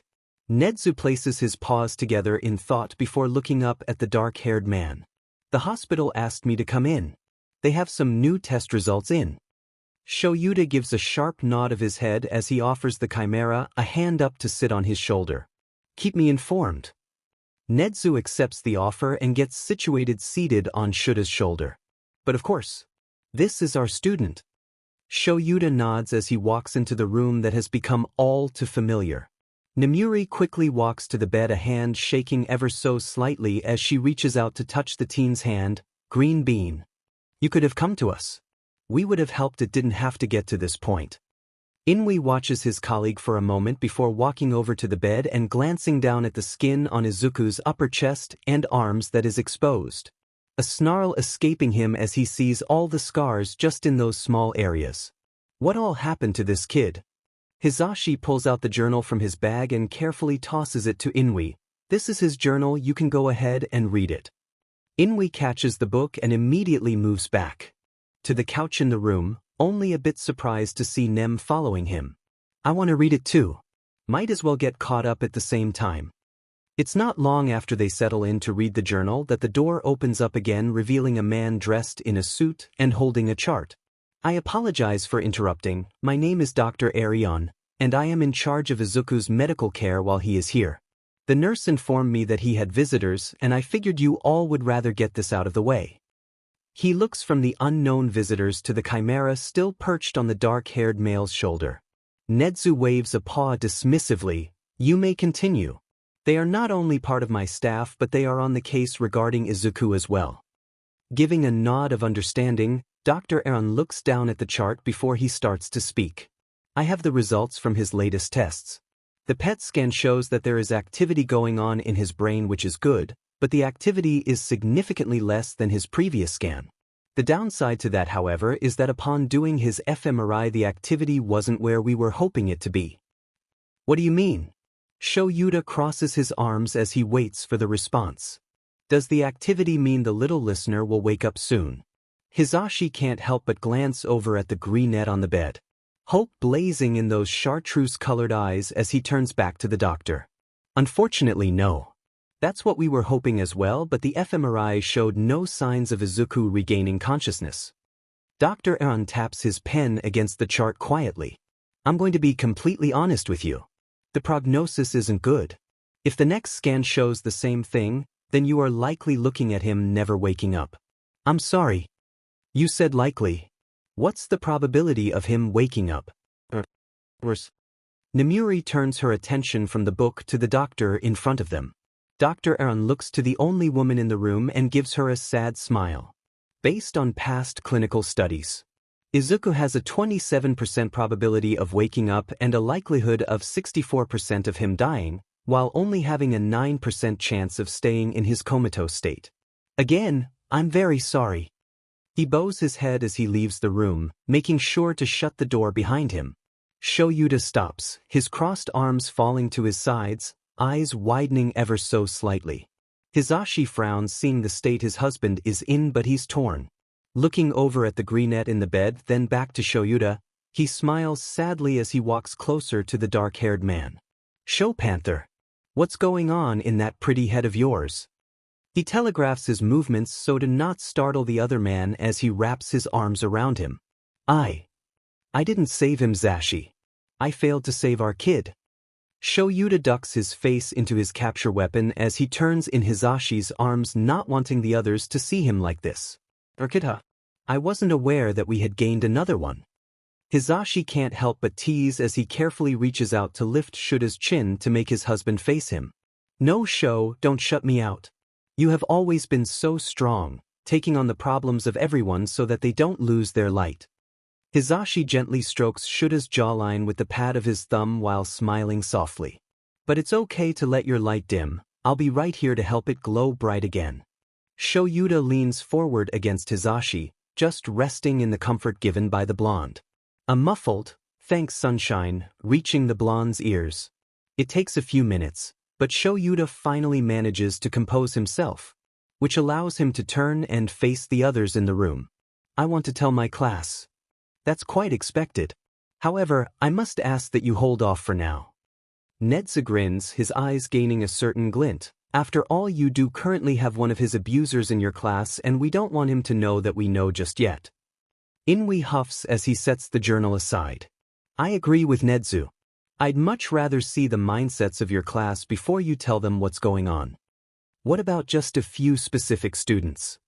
Hisashi shoots finger guns at his husband, showing that he's got his back. Nemuri's eyes widen as if just remembering something. That's right, Yaoyorozu and Todoroki came and visited Hisashi and I after classes were over today. Apparently the green bean helped them become more accepting of themselves while also helping them with their quirks. Even if the green pup helped the other pups, I would still rather be able to meet with them to make sure that they are both in a safe place mentally before letting them know what's going on. Inui crosses his arms, clearly not willing to budge on his stance. I believe that's a great idea. We don't want to risk their mental health. Plus it keeps the number of people who know down to a minimum while I check the UA cameras to make sure there was nothing missed while on our campus. After that we can re-evaluate who knows. Is that agreeable to everyone? Seeing nods all around the room, Nedzu claps his paws together excitedly. Excellent. Inui, please make it a top priority to meet with Todoroki and Yaoyorozu.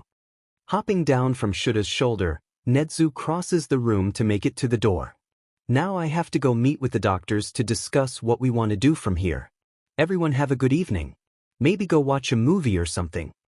His grin turns absolutely feral at the mention of a movie, causing Nemuri to shudder. After watching the chimera leave, she turns to her friends curiously. Why did he say movie like that? Shoyuta barely contains a sigh, his expression darkening at the reminder. We obtained security footage from Izuku's middle school.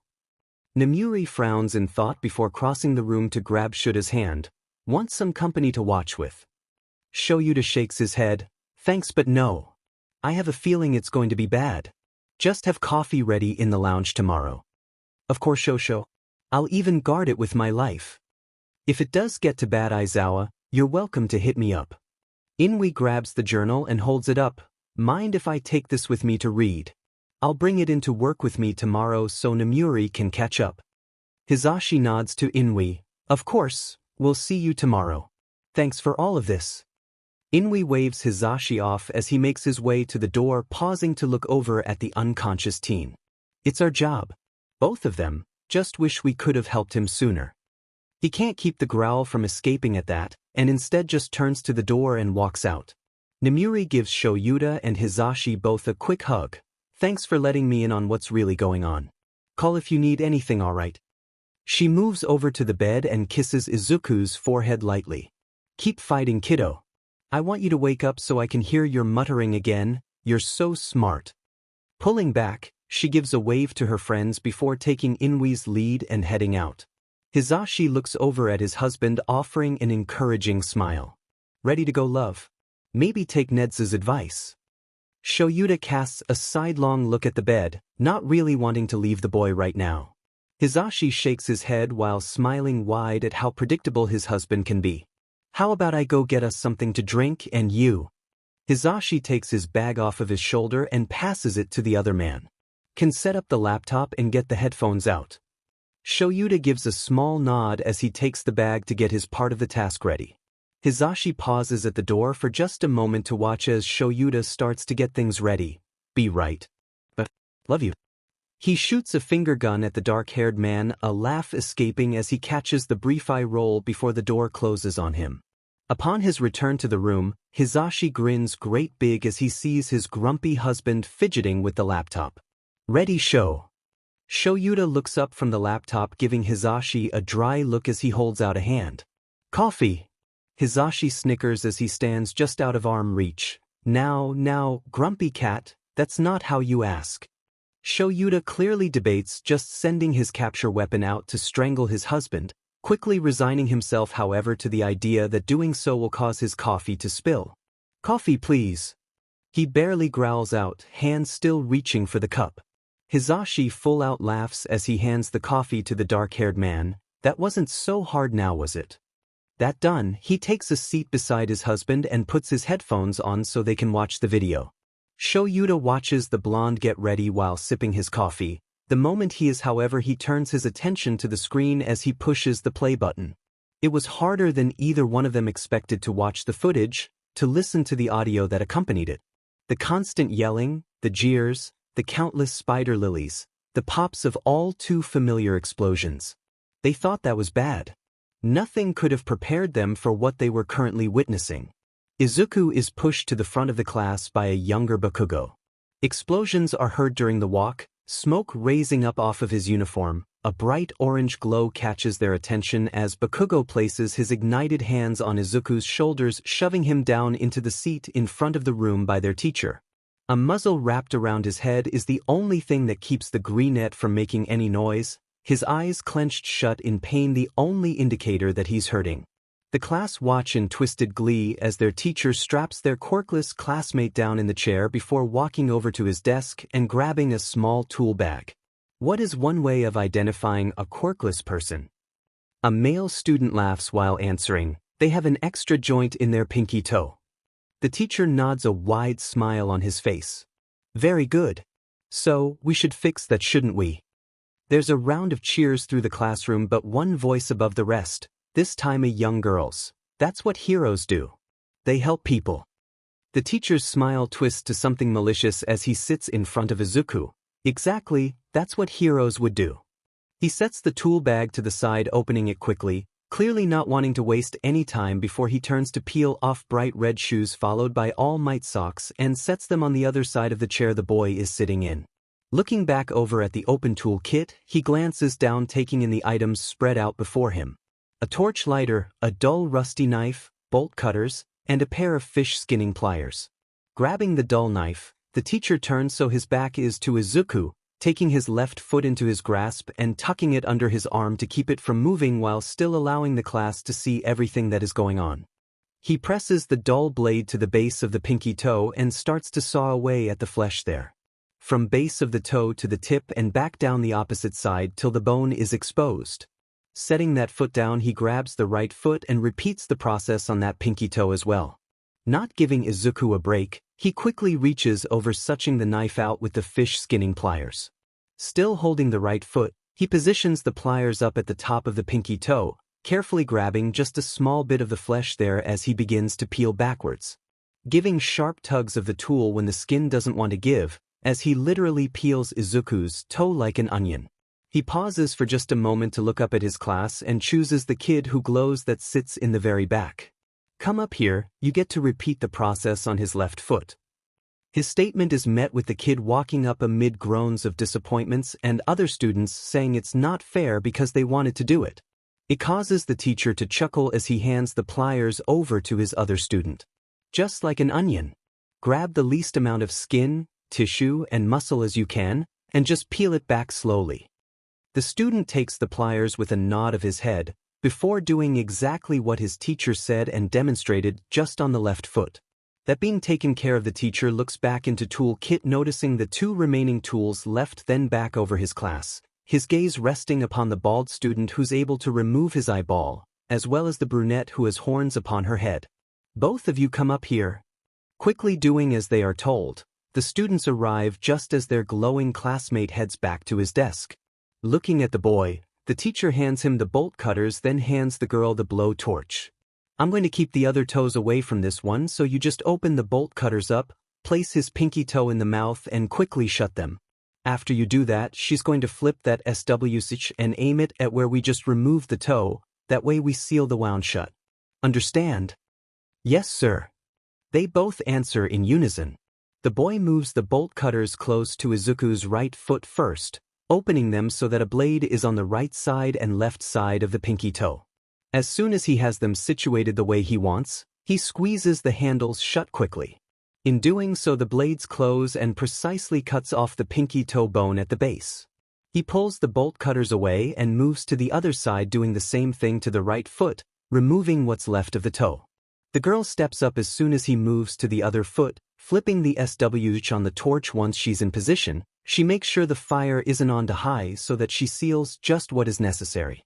The students go back to their seats once they are finished. The teacher, however, looks over Izuku's feet with a manic smile before slipping the All Might socks back on bloodied feet and roughly shoving them into the bright red shoes. Good job. You're all heroes. You helped Midoriya. He turns to release the boy only to scoff as he smacks the boy, causing the muzzle to dig into the greenette's face even more. Wake up. You should be thanking your classmates for helping your pathetic but problem child. Hizashi runs over to the trash can, barely making it as he leans over, losing the contents of his stomach. He stays there, head in the trash for a few moments, just dry heaving before straightening himself up, wiping his mouth with a handkerchief he manages to find in his pocket that he promptly throws away before turning to his husband only to find him not in the same spot anymore. Instead, Shoyuta is leaning over the bed, a hand gripping Izuku's tightly, their foreheads pressed together, but even from where he stands, he can see it. See the light of the room hitting the small crystalline tears quietly streaming down his love's cheeks. He doesn't say anything, and he doesn't approach, just letting them have this moment to themselves as he quietly makes his way back over to the laptop, and to where his drink is, taking a quick drink as he reclaims his seat. Shoyuta leans against Izuku, head to head, trying to hide his tears. His hand gripping his students desperately. It takes a few minutes before he is able to get himself composed enough to speak, and even then, his voice cracks. You have every reason to give. You were failed so many times, but kid. Swallowing, he takes the moment to stand back up, eyes still lingering on the figure in the bed. We can be heroes together. He doesn't bother to hide the tears that fall this time as he just watches Izuku for a few more minutes before walking back over to Hisashi. Sitting beside him, he leans his head against the blonde's shoulder as he starts to get his emotions back under control. Hisashi smiles sadly as he wipes away his husband's tears with the pad of his thumb, his own heart breaking all over again. The removal of Izuku's pinky toes seemed to act as a catalyst for other events, as they start to witness more than just the expected yelling, jeers, and pops of explosions. The other students taking a more hands-on approach to dealing with Izuku. Izuku's eyes widen in surprise and fear as an invisible force lifts him from the ground before throwing him against the wall of the hallway. Groaning in pain, he tries to look around to see where the attack came from, his eyes stopping on a brunette girl from his class. The aforementioned girl stands there pushing her glasses up her nose from where they have slid. "Where's your muzzle, freak?" Izuku hesitates for a moment as he watches his classmate with weary green eyes. "Izawa Arie removed us so I could eat." Keeping Izuku pinned to the wall with her quirk, the brunette sneers in disdain. "Oh, someone let you eat? Don't you know that you're just taking food from someone who needs it more? How selfish can you be?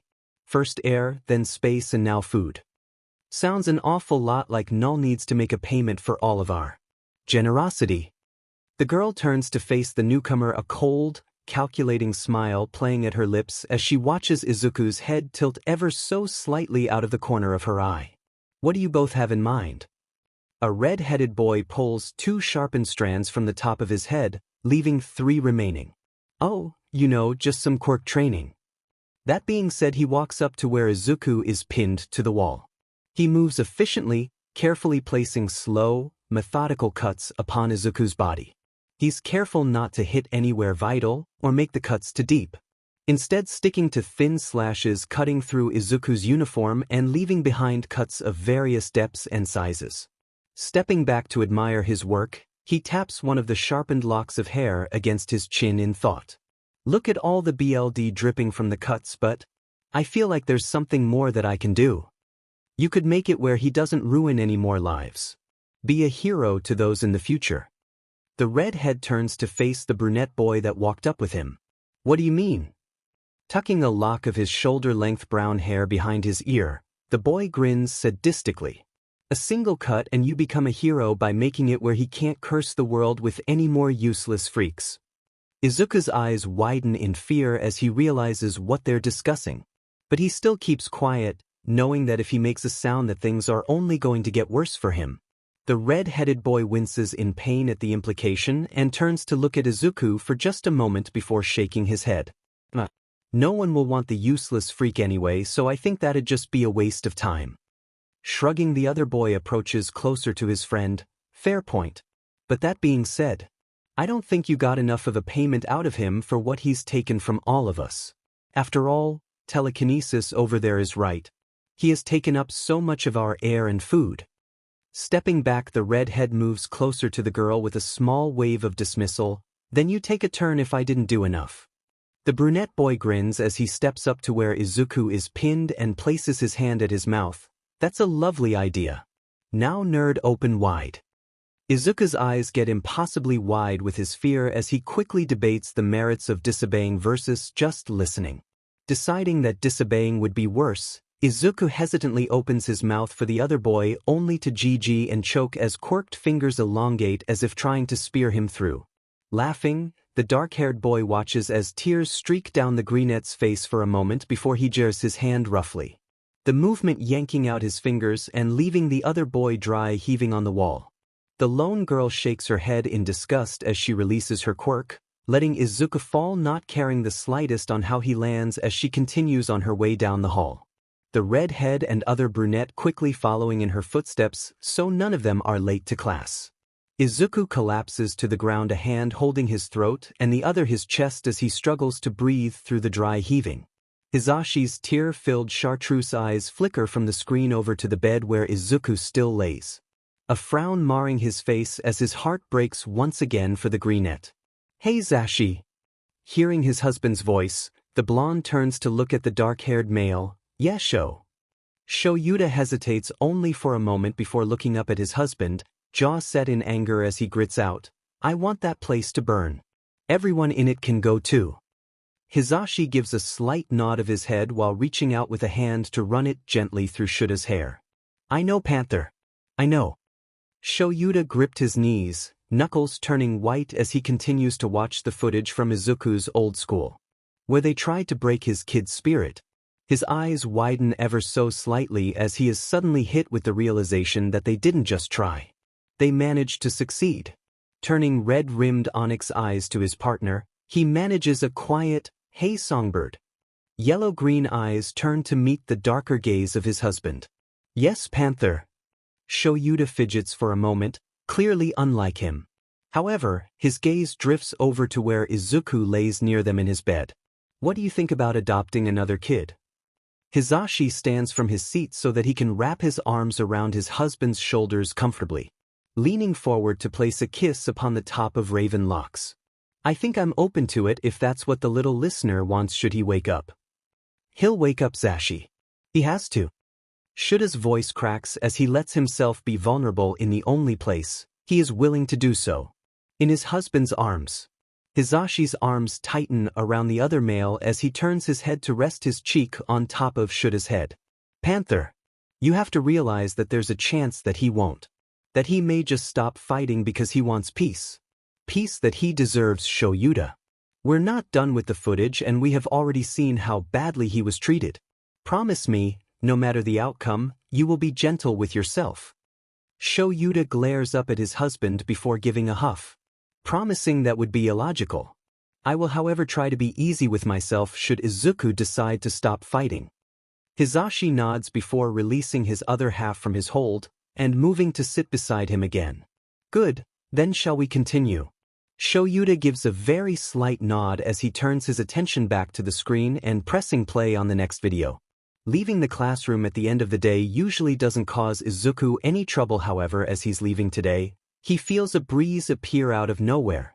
Looking around to try and find its source, he frowns as the wind picks up speed. In doing so, the wind starts to swirl around the classroom until he's surrounded by this vortex that seems to narrow around his small frame. As the wind w's through the abandoned classroom, visible skin starts to turn a bright pink color as it starts to dry out. Glancing down at his arm, Izuku frowns as he sees small cuts starting to appear there and on the rest of his body. Do you like it? I've been working on this new move. It allows me to intensify the flow of air and manipulate it so it becomes sharp as a sword. Mixing that with the tornado well. It basically becomes a blade tornado. Izuku tilts his head up looking for the voice, frowning when he meets the cheery face of his curly brunette classmate. The girl's head lifts as she turns to see who is interrupting her, a bright smile slipping onto her face as she sees one of their other classmates, a boy with dark bluish-black hair approach. Coming to help. The boy nods as he approaches Izuku, who is stopped just inside of the classroom, unable to make it into the hallway. Of course, all I've heard today was his stupid muttering. Izuku barely has time to look up to see who his other attacker is before he's being thrown through the classroom repeatedly as his speed increases.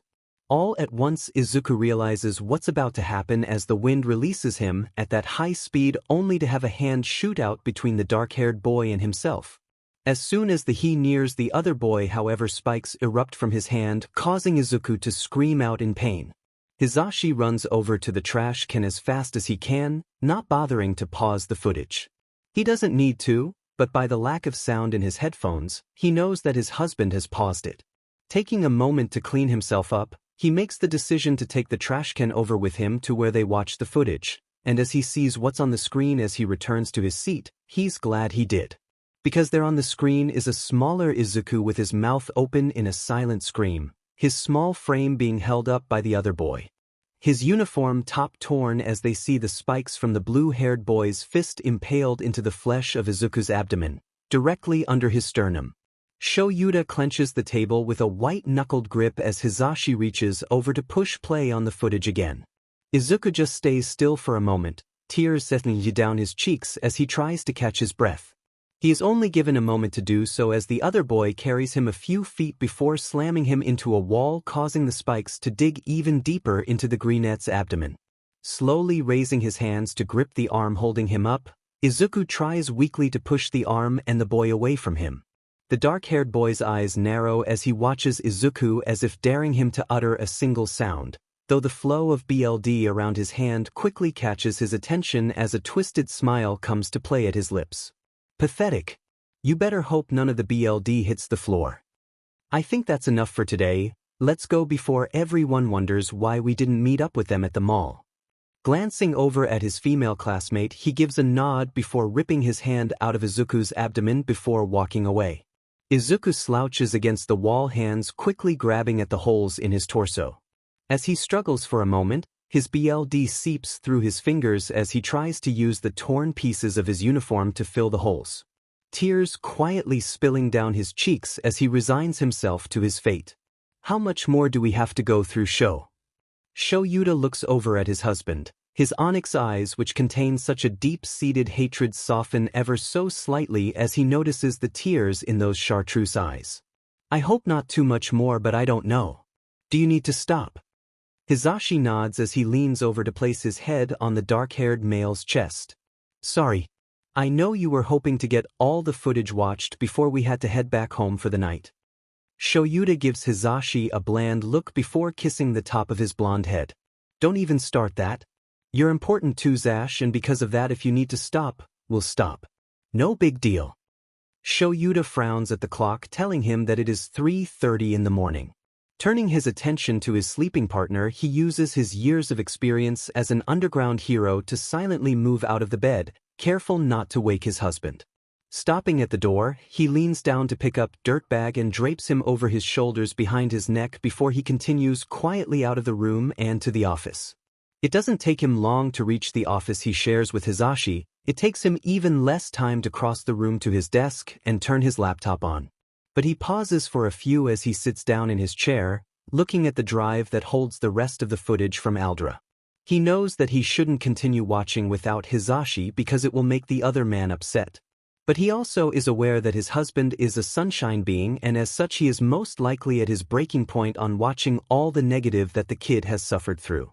So, the most logical thing for him to do is to continue watching the footage by himself to save his husband the heartache and just deal with him being upset with him instead. Giving a slight nod to himself that he's making the right choice, Yuta grabs his headphones, making sure that they're connected before pushing play on the footage. Watching the footage, he's relatively surprised, as the contents are all very tame considering what he and Hizashi have been watching previously. It's not good by any means, but it's definitely not as bad. He watches as a teacher looks at the name at the top of an assignment and upon seeing that it belongs to Midoriya, writes a 0 at the top of the page without even checking the answers. It makes his chest burn in irritation, because even though this is so much smaller than what his student was used to, it still played a contributing factor to the state the boy is in. It's no wonder with teachers doing nothing to stop the physical abuse and then pulling stunts like this that the kid doesn't trust teachers, that he doesn't have any self-worth. As he continues to watch the footage, a deep frown settles on his face as he watches as Bakugo slams glowing hands down on Izuku's desk, scorching the surface. Screaming in the boy's face about his muttering, and a realization hits Yuta hard. The days that Bakugo torments Izuku are the days that Izuku doesn't have to deal with the torture the rest of the school puts him through. Running his hands down his face, Yuta sighs. Because of course this couldn't be just a cut and dry case. Not with those two involved. Instead, now he would have to actually weigh his options and talk to Bakugo to get his side of all of this instead of just filling out the expulsion paperwork like he was originally planning to do. He really should have gotten coffee before starting this. Figuring out that pattern though does help him get through the footage relatively faster. As he watches the scenes where Bakugo yells, threatens and uses his quirk on Izuku, then is able to skip through the rest of the footage with little to no other incidents. It's not until a few days later in the footage that he is once again witnessing something he wishes he didn't have to. But it's more than that, he wishes his student didn't have to suffer through it. Izuku is having a terrible day. His classmate with the strength quirk has been using him as a punching bag since the end of 3rd PRD, and he's pretty sure the bell has just rung signaling that it's lunchtime. But that could just be the ringing in his ears. His entire body hurts. He already knows from past experiences that he has at least a cracked rib, if not more than one. But he dares not move, not even to cradle his side or his head as he's hit again, the force causing his head to bounce off the wall behind him. Hearing footsteps, Izuku tilts his head towards the sound, trying to make out the blurry form in front of him through swelling eyes. It's not until he's suddenly getting hot all over that he realizes who it is. Realizes that these burns aren't like Kaken's. No, they have to belong to another student who has a fire quirk, and there aren't that many of those in his school, meaning it's probably his classmate. The girl who sits beside him. He hears talking, but he can't really understand what's being said past the ringing in his ears. Is his other classmate still there? Or is it someone else? He doesn't have long to wait to get his answer before he feels rocks starting to pile up on top of him. Meaning that another one of his classmates is here. The one who sits near the teacher's desk. Panic sets into his mind as he just lays there, allowing himself to be covered by the rocks. He hurts too much to care that he's basically being buried alive. Not even as those same rocks start to heat up as they press closer and closer to his small frame. Shoyuta pauses the footage as he raises a hand up to brush away the single tear that has fallen.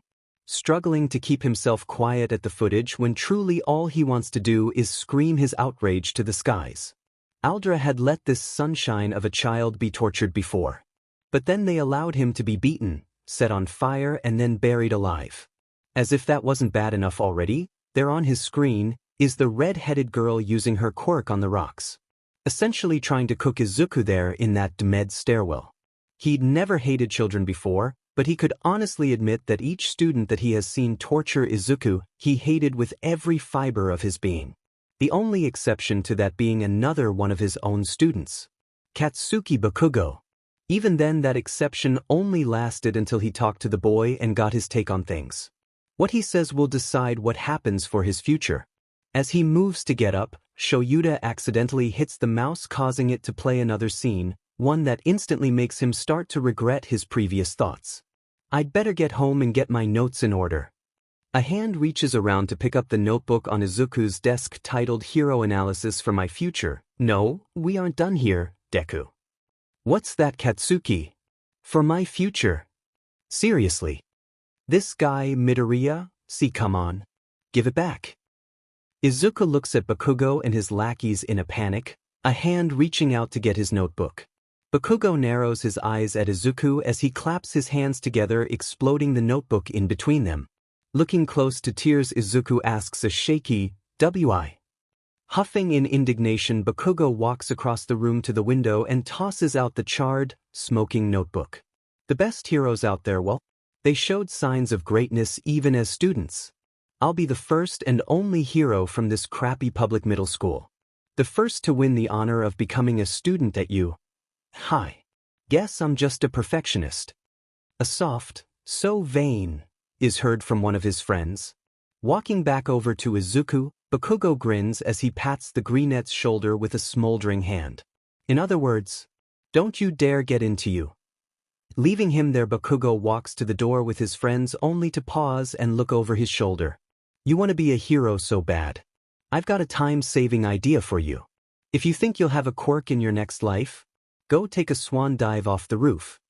Shoyuta jets his headphones off and throws them across the room, not caring about how loud he's being. He knew this had happened. It was in the journal, but reading it and watching it was a whole different story. It's not long before his husband is throwing the door open to the office in a half-dressed state, panic written clearly on his face. His mouth opens to let out a scream. It's only the years of knowing Hisashi that allows him to know the other man well enough to predict that as soon as he enters, he has to activate his quirk to keep the house from going deaf. It's fine, Zashi. I just let my anger take over and forgot the time. Hisashi frowns as he takes in the room more clearly. Oh. Were you watching the footage without me? Shuta's lips tilt up into a slight grin. Yeah, Zashi, I was. I know that it was taking its toll on you, so I didn't want you to have to suffer through watching anymore. Running a hand down his face, he lets out a small huff of annoyance. I didn't mean to wake anyone, though. Hisashi shakes his head as he walks closer to the dark-haired man. I would have happily suffered through the footage if it meant you didn't have to suffer alone. He wraps his arms around Shoyuta and places his head on the other man's shoulder. Besides, you didn't wake anyone, we were all up getting ready for the day. Shoyuta leans against Hisashi, allowing his eyes to slip closed as he relaxes in his husband's arms. As much as I would love to let you rest, Panther, I can't. You have about 20 minutes before we need to leave. Hisashi turns his head to kiss Shuta's cheek before stepping away, hesitating only long enough to make sure that he won't fall over as he heads for the door. Get moving, Sho. Groaning, Shoyuta gathers up his laptop and headphones, packing them away to take with him to school before following Hisashi out the door. Shoyuta didn't feel like being here today. He should be at the hospital watching over Izuku, making sure that they were giving him every fighting chance that they could. But no. Instead, he had to watch over the rest of his Hell class, who were oblivious to the fact that their classmate is in the hospital, likely dying. It hits him suddenly, the realization that his kid is likely going to die, that he had been too slow that night. That he had missed all the signs of him being a victim of abuse and neglect. How did he miss the signs? They were all so clear. The stuttering, fear of adults and teachers, the leeriness he had around new people, how he checked around each corner before moving. He had seen the scars, so why didn't he question it? Shoyuta grips at his chest, his breathing coming in rapid, shallow breaths. His whole frame starting to tremble. He doesn't know how long he stands there by the coffee pot in the teacher's lounge before he feels himself being guided to sit down. Come on, Sho, breathe with me. Nemuri keeps her hands supporting her dark-haired friend, while making sure to move one of his hands to rest above her heart so he can feel the rise and fall of her chest. Can you tell me what 1 times 1 is? Nemuri asks kindly, not in any kind of rush for the answer, as she can see on her friend's face how he's trying to focus on the question instead of his panic. 1. The answer brings a smile to her face as she nods her head encouragingly. Good job, what about 2 times 2? The answer comes faster this time, as Shuta's breathing starts to even out a bit more. 4. You're doing great. 1 more, what's 3 times 3? Nemuri smiles as she watches Shoyuta look around as the panic subsides. 9. Very good. Feeling better. She keeps her voice calm as she asks the simple questions, not wanting to overwhelm Shoyuta in case it causes another panic attack. Shoyuta gives the faintest of nods to his friend. Yeah, thanks, Nem. Of course. You're like my little brother. Now how about we go see Cho? Nemuri asks as she gets up slowly, then turns to offer Shoyuta her hand. Shoyuta glances at the offered hand before looking up at Nemuri with his signature bored expression. If I do, will you not make a big deal out of this? Nemuri waits till Shoyuta is standing before tapping her chin with her free hand, a grin firmly planted on her face. We'll have to wait to see what Chio says before I decide. Shaking his head, Shoyuta lets out a sigh of exasperation but otherwise doesn't complain as he walks with Nem to see the nurse. It doesn't take them long to make it to Chio's office, and thanks to it still being early in the morning, there are no other patients there to make them wait. Jumping down from her seat, Chio walks closer to the pair. What brings you both here this morning? Nemuri carefully makes Shoyuta sit on the bed before turning her attention back to the other woman. Shoyuta had a panic attack. We just wanted to make sure that he's all right. Chio hums softly as she looks the dark-haired man over. Aside for his tiredness and being mildly dehydrated, he looks to be fine. I suggest making an appointment with your therapist, or even with Inui. Shoyuta gives a small nod of understanding. Nemuri frowns ever so slightly at the awkwardness hanging in the air. Got it, Hisashi, and I will make sure that he makes an appointment. Thanks, Chio. Chio hesitates for a moment before turning so she meets Shuta's eyes. I wanted to let you know again that I'm sorry. It doesn't change anything and I know that. However, Nedza had a talk with me, and you'll be happy to know that I'm getting an assistant. She will be starting as soon as they find a suitable replacement for the hospital. Moreover, we will not be the only 2 working here starting next school year. Cementos will be building our own medical ward. That will be for students, faculties and heroes who are in need of my quirk or other quirks that we have available here. Shuta's eyes widen ever so slightly before he gives a slight grin. It's about time you got some help. You've been doing everything on your own for far too long. Chio knows that's the olive branch, and she gives a small pat to Shuta's knee as she smiles. Go on, get to class before they start a search party for their teacher. Approaching his classroom, Shoyuta quickened his pace as panic started to set in. It was too quiet for his hell class. Flinging open his door, hands clutching his capture weapon, he's met with his class all sitting quietly in their seats. A low growl from beside him has Shoyuta turning his head, surprise quickly passing over his features as he sees Hound Dog there. "What are you doing here, Inui? Nedza had me watching over your class while you were away. Didn't want any of them wandering off. Plus, today starts the mandatory counseling, so I was going to collect Yaoyorozu first." Shoyuta nods as he looks over at the girl. "Yaoyorozu, you're with Hound Dog. He'll give you a pass for whatever classes you miss."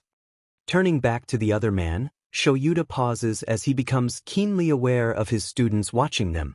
Taking a barely noticeable grounding breath before speaking, Shoyuta takes the current opportunity to set a good example. "Also, if you have time during lunch or after classes, I'm going to need an appointment as well." Inui gives an approving nod of his head. "Of course. I'll check my schedule and let you know when will be best." He then turns to Yaoyorozu, who has approached them, and gives a small growl. "All right then, come on pup." Shoyuta watches them leave for a moment before turning back to his wide-eyed class. "What? That was so manly, Mr. Aizawa." Kirishima glances around at his classmates before looking back to their teacher. "I don't think any of us expected a teacher, let alone a pro, to get counseling." Shoyuta lets out a small sigh hearing that, because of course they would think that. Listen up, Hellspawn. Every pro gets help at some point or another, some have it be a regular occurrence. Others just go on a case-by-case basis. Both of those options are fine as it is decided between you and your counselor. But if someone tells you that they didn't get help, then they're lying, or they are incredibly stupid. Stepping to board at the front of the class, he grabs his chalk before writing, "mental health," which he proceeds to underline 3 times to emphasize the importance. As a hero, and as heroes in training, it is vital that we take care of ourselves not just physically but mentally as well. There are going to be times when you go pro that you will see a case that is so bad that it's going to mess you up. You're not going to be able to sleep without seeing what happened, as it repeatedly plays in your head. You are not going to want to eat, and it's these cases that are going to test your limits. Shoyuta looks up at his students, staring each of them down. You're going to think that you're fine, that you can't tell anyone because you are a hero, and you have to be alright for everyone else. That is not the case. Worse yet is sometimes you will play it off, then another case comes along, and something will act as a trigger, which will break your focus by throwing you back into the horrible case. Therefore, putting not just yourself in danger, but anyone working with you, and it's putting the victim in even more danger. Shoyuta moves to his desk as he glowers over his class. Make no mistake, getting help is vital as heroes. There is no joke when it comes to your mental health. How can you expect to help anyone while you're struggling yourself because you think it's unbecoming to reach out a hand and ask for help? You are all just as important as everyone else. Shoyuta closes his eyes for a moment as he tilts his head back to face the ceiling. Those words hurt, knowing that the student who apparently needed to hear it most wasn't there to hear him. But maybe he could help one of his other students before it became too late. I'm dyslexic. Denki gives a small shrug, a sad smile on his face for just a moment before he leans back in his seat to play cool. It's not that I'm stupid or anything. I actually have a learning disability. Turning his attention to the blonde, Shoyuta frowns ever so slightly because he wasn't made aware of that, but it did make perfect sense. Noted, thank you for informing me, Kaminari. Denki sheepishly rubs the back of his head with a nervous laugh. No problem, I really thought they let you know. I'm sorry. Before Shoyuta can reassure his student, he is interrupted by the nervous voice of Uraraka. My parents are broke, and I want to be able to look after them, so I chose to become a hero. Shoyuta gives a slight nod as he gets out a notebook and pen, making a note to see about student aid for those who may benefit from it. From there it spirals out of control. Ida mentioning how he had planned to get revenge for his brother on Stain. Aoyama confessing that his quirk is incompatible with his body, so on and so forth until Kirishima, after telling them about his middle school days, turns to the only person not to share something today. Bakugo. Come on Baku bro, everyone else shared. Kirishima flashes a big smile to the explosive teen, trying to be supportive. I don't need you telling me what to do, shitty hair. Bakugo turns away from his classmates, a look on his face unreadable as his eyes meet Shura's. Think about it as team-building, dude. Bakugo spins around quickly, hands popping in warning as he stares down Kaminari. I'm not a team. I'm going to be the best, all the rest of you dare just extras. Extras that can help you out, bro. Let people help you. Zero, not threatened at all, places a gentle hand on Bakugo's shoulder. Help me. Like I helped the DMN nerd. Shoyuta watches his class all turn to face Bakugo. He notes how some expressions are just curious, others not really caring, while those in the self-proclaimed Deku squad all appear to be sending the explosive blonde accusatory looks. He looks at the dual quirk boy in his class a little too late as a cold child encases the classroom. Turning his attention to where it came from, he's only slightly surprised to see the ice encasing Bakugo. What did you mean by that, Bakugo? What the hell, icy hot? I said what I meant. And you helped him. Bakugo growls as he realizes his hands are trapped and, in the ice, he isn't able to produce the sweat needed to use his quirk to get him free. Narrowing her eyes, Uraraka stomps her way closer to the trapped teen. How did you help him and when? Because he's not here and I miss my best friend. Tears stream silently down her face even as she glares at the angry blonde. UFING extras don't get it. He was quirkless. A waste of space. Our classmates tortured him repeatedly. You think you know him, but you don't. The only way to save him was to bully him. If I did, he was safe. Now if Kirishima looks at Bakugo completely horrified. That's so not manly, bro. Heroes aren't supposed to be bullies. Bakugo growls as he glares daggers at his red-headed friend. You think I don't know that shitty hair? I'm not an idiot. Shoyuta flashes his eyes red as he glares over his students. Enough. This is why we will all be having mandatory counseling. We cannot be at each other's throats like this. Uraraka, return to your seat. He has nothing to do with Midoriya not being at school. Todoroki, unfreeze Bakugo, then take your seat. Ida, go get Mike, tell him he's needed to watch over you brats. Bakugo, you're with me. Shoyuta doesn't wait long, just until Ida is back before he nods at the now free Bakugo. Let's go. Walking into his office, Shoyuta glances up at the camera knowing that his boss is watching from the quiet of his own office. Take a seat, Bakugo. Just get it over with, old man, and expel me. I know bullying ain't right. Bakugo leans back against the door frame. Flashing his quirk in annoyance, Shoyuta glares at the teen. I said sit. Bakugo pushes himself up off the wall and heads over to sit in front of the desk, flopping down as he lets out an almost snarl of his own annoyance. Shoyuta walks around his desk and lowers himself tiredly into his own chair. He just watches the blonde for a few moments before letting out a sigh. Want to explain to me what you meant by you were helping him? Sneering, Bakugo tosses his head back to look at the ceiling. You heard what I said. If I didn't, then the other FNG extras would torture him. So would the teachers. Nobody ever gave a DMN about some FING quirkless freak obsessed with being a hero. Shoyuta waits, patiently seeing the look on his student's face and knowing that the boy has more to say. Bakugo snaps his head forward as his quirk briefly pops to life. But that's not all he was. He was my best friend until we were 4 when my quirk came in and his didn't. When society started telling me that I was going to be a great hero and mocking Izuku for his dream. Stupid nerds started taking notes on heroes so that he could study the ways they handled villains and rescue situations so that he could learn from them indirectly. We were going to be heroes together. Shoyuta nods slowly as he leans forward on his hands. What changed that? Bakugo sneers in a mixture of anger and disgust. Didn't you hear me? Society changed it. We could never be heroes because quirkless means worthless. They can't be heroes, and I, with a powerful quirk, was going to be the best. As we got older, the mocking became more violent. Kids would bully him. Hell, I did too. I used my quirk on him because everyone else was and no one ever said we shouldn't. In junior high it got worse. Shoyuta reaches into his desk and pulls out a bottle of water, passing it across the table to the kid who looks like he's at war with himself. Take a break. We have as much as you need. Bakugo leans forward, hands curled into fists as he tilts his head up slowly. Shura's eyes widen ever so slightly at the scene in front of him. Because there in the seat opposite of his own is his most volatile student, looking so completely filled with rage, but there.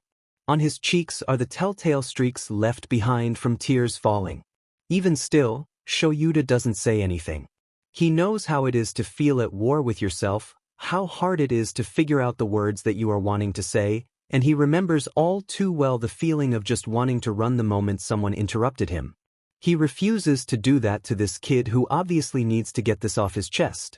Teachers marked down his grades, humiliated him in classes. Quirkless means he couldn't possibly be that smart. Then the teachers went further. To the point it was no longer just kids bullying him, teachers did as well until it went too far. One of our teachers cut off his pinky toes because they had the extra joint. They were what marked him as quirkless. And I marched him up there so they could do it. Bakugo is all but screaming the last part. Fists clenched so tightly that his knuckles are white. He knows that if it wasn't for the red gaze directed at him from the other side of the table that his quirk would be going off, but he doesn't care cause he's not done. This one teacher did more for any of them than any others, so he has to tell the other man the truth. I'm not a hero, old man. I'm a FNG villain. I gave him the nickname Deku, and on top of everything else, I told him to take a swan dive off the roof. Bakugo lowers his head as he unclenches his fists. All the anger leaving his body as he just becomes resigned to his fate.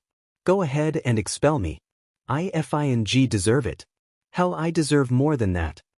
Shoyuta releases his quirk as soon as he sees Bakugo settle. A tired sigh escaping him as he puts his eye drops in before turning his attention back to the blonde. You're right. You do deserve more than expulsion. That being said, I don't exactly know what to do with you. He briefly glances back up at the camera in his office, clearly asking a question to the chimera on the other end. Bakugo tenses in his seat ever so slightly as he watches as his teacher starts to get up out of his seat. I don't tolerate bullies, Bakugo. Bullies have zero potential in the world of heroics. However, the fact that you opened up willingly about all of this makes me uncertain about your fate here at you. He pauses to check his phone as it makes a soft noise letting him know a message arrived. Reading over the message quickly, he gives a nod of his head making sure it's visible to his boss even as he looks back at Bakugo. Here's what's going to happen. I'm going to take you somewhere. Once there it's up to you on if I think you can continue on your path to be a hero. Before that though, I feel it is important for you to know that regarding what you said about your past with Midoriya, I will be bringing in a detective I work with a lot to record your statements. Are you comfortable with that?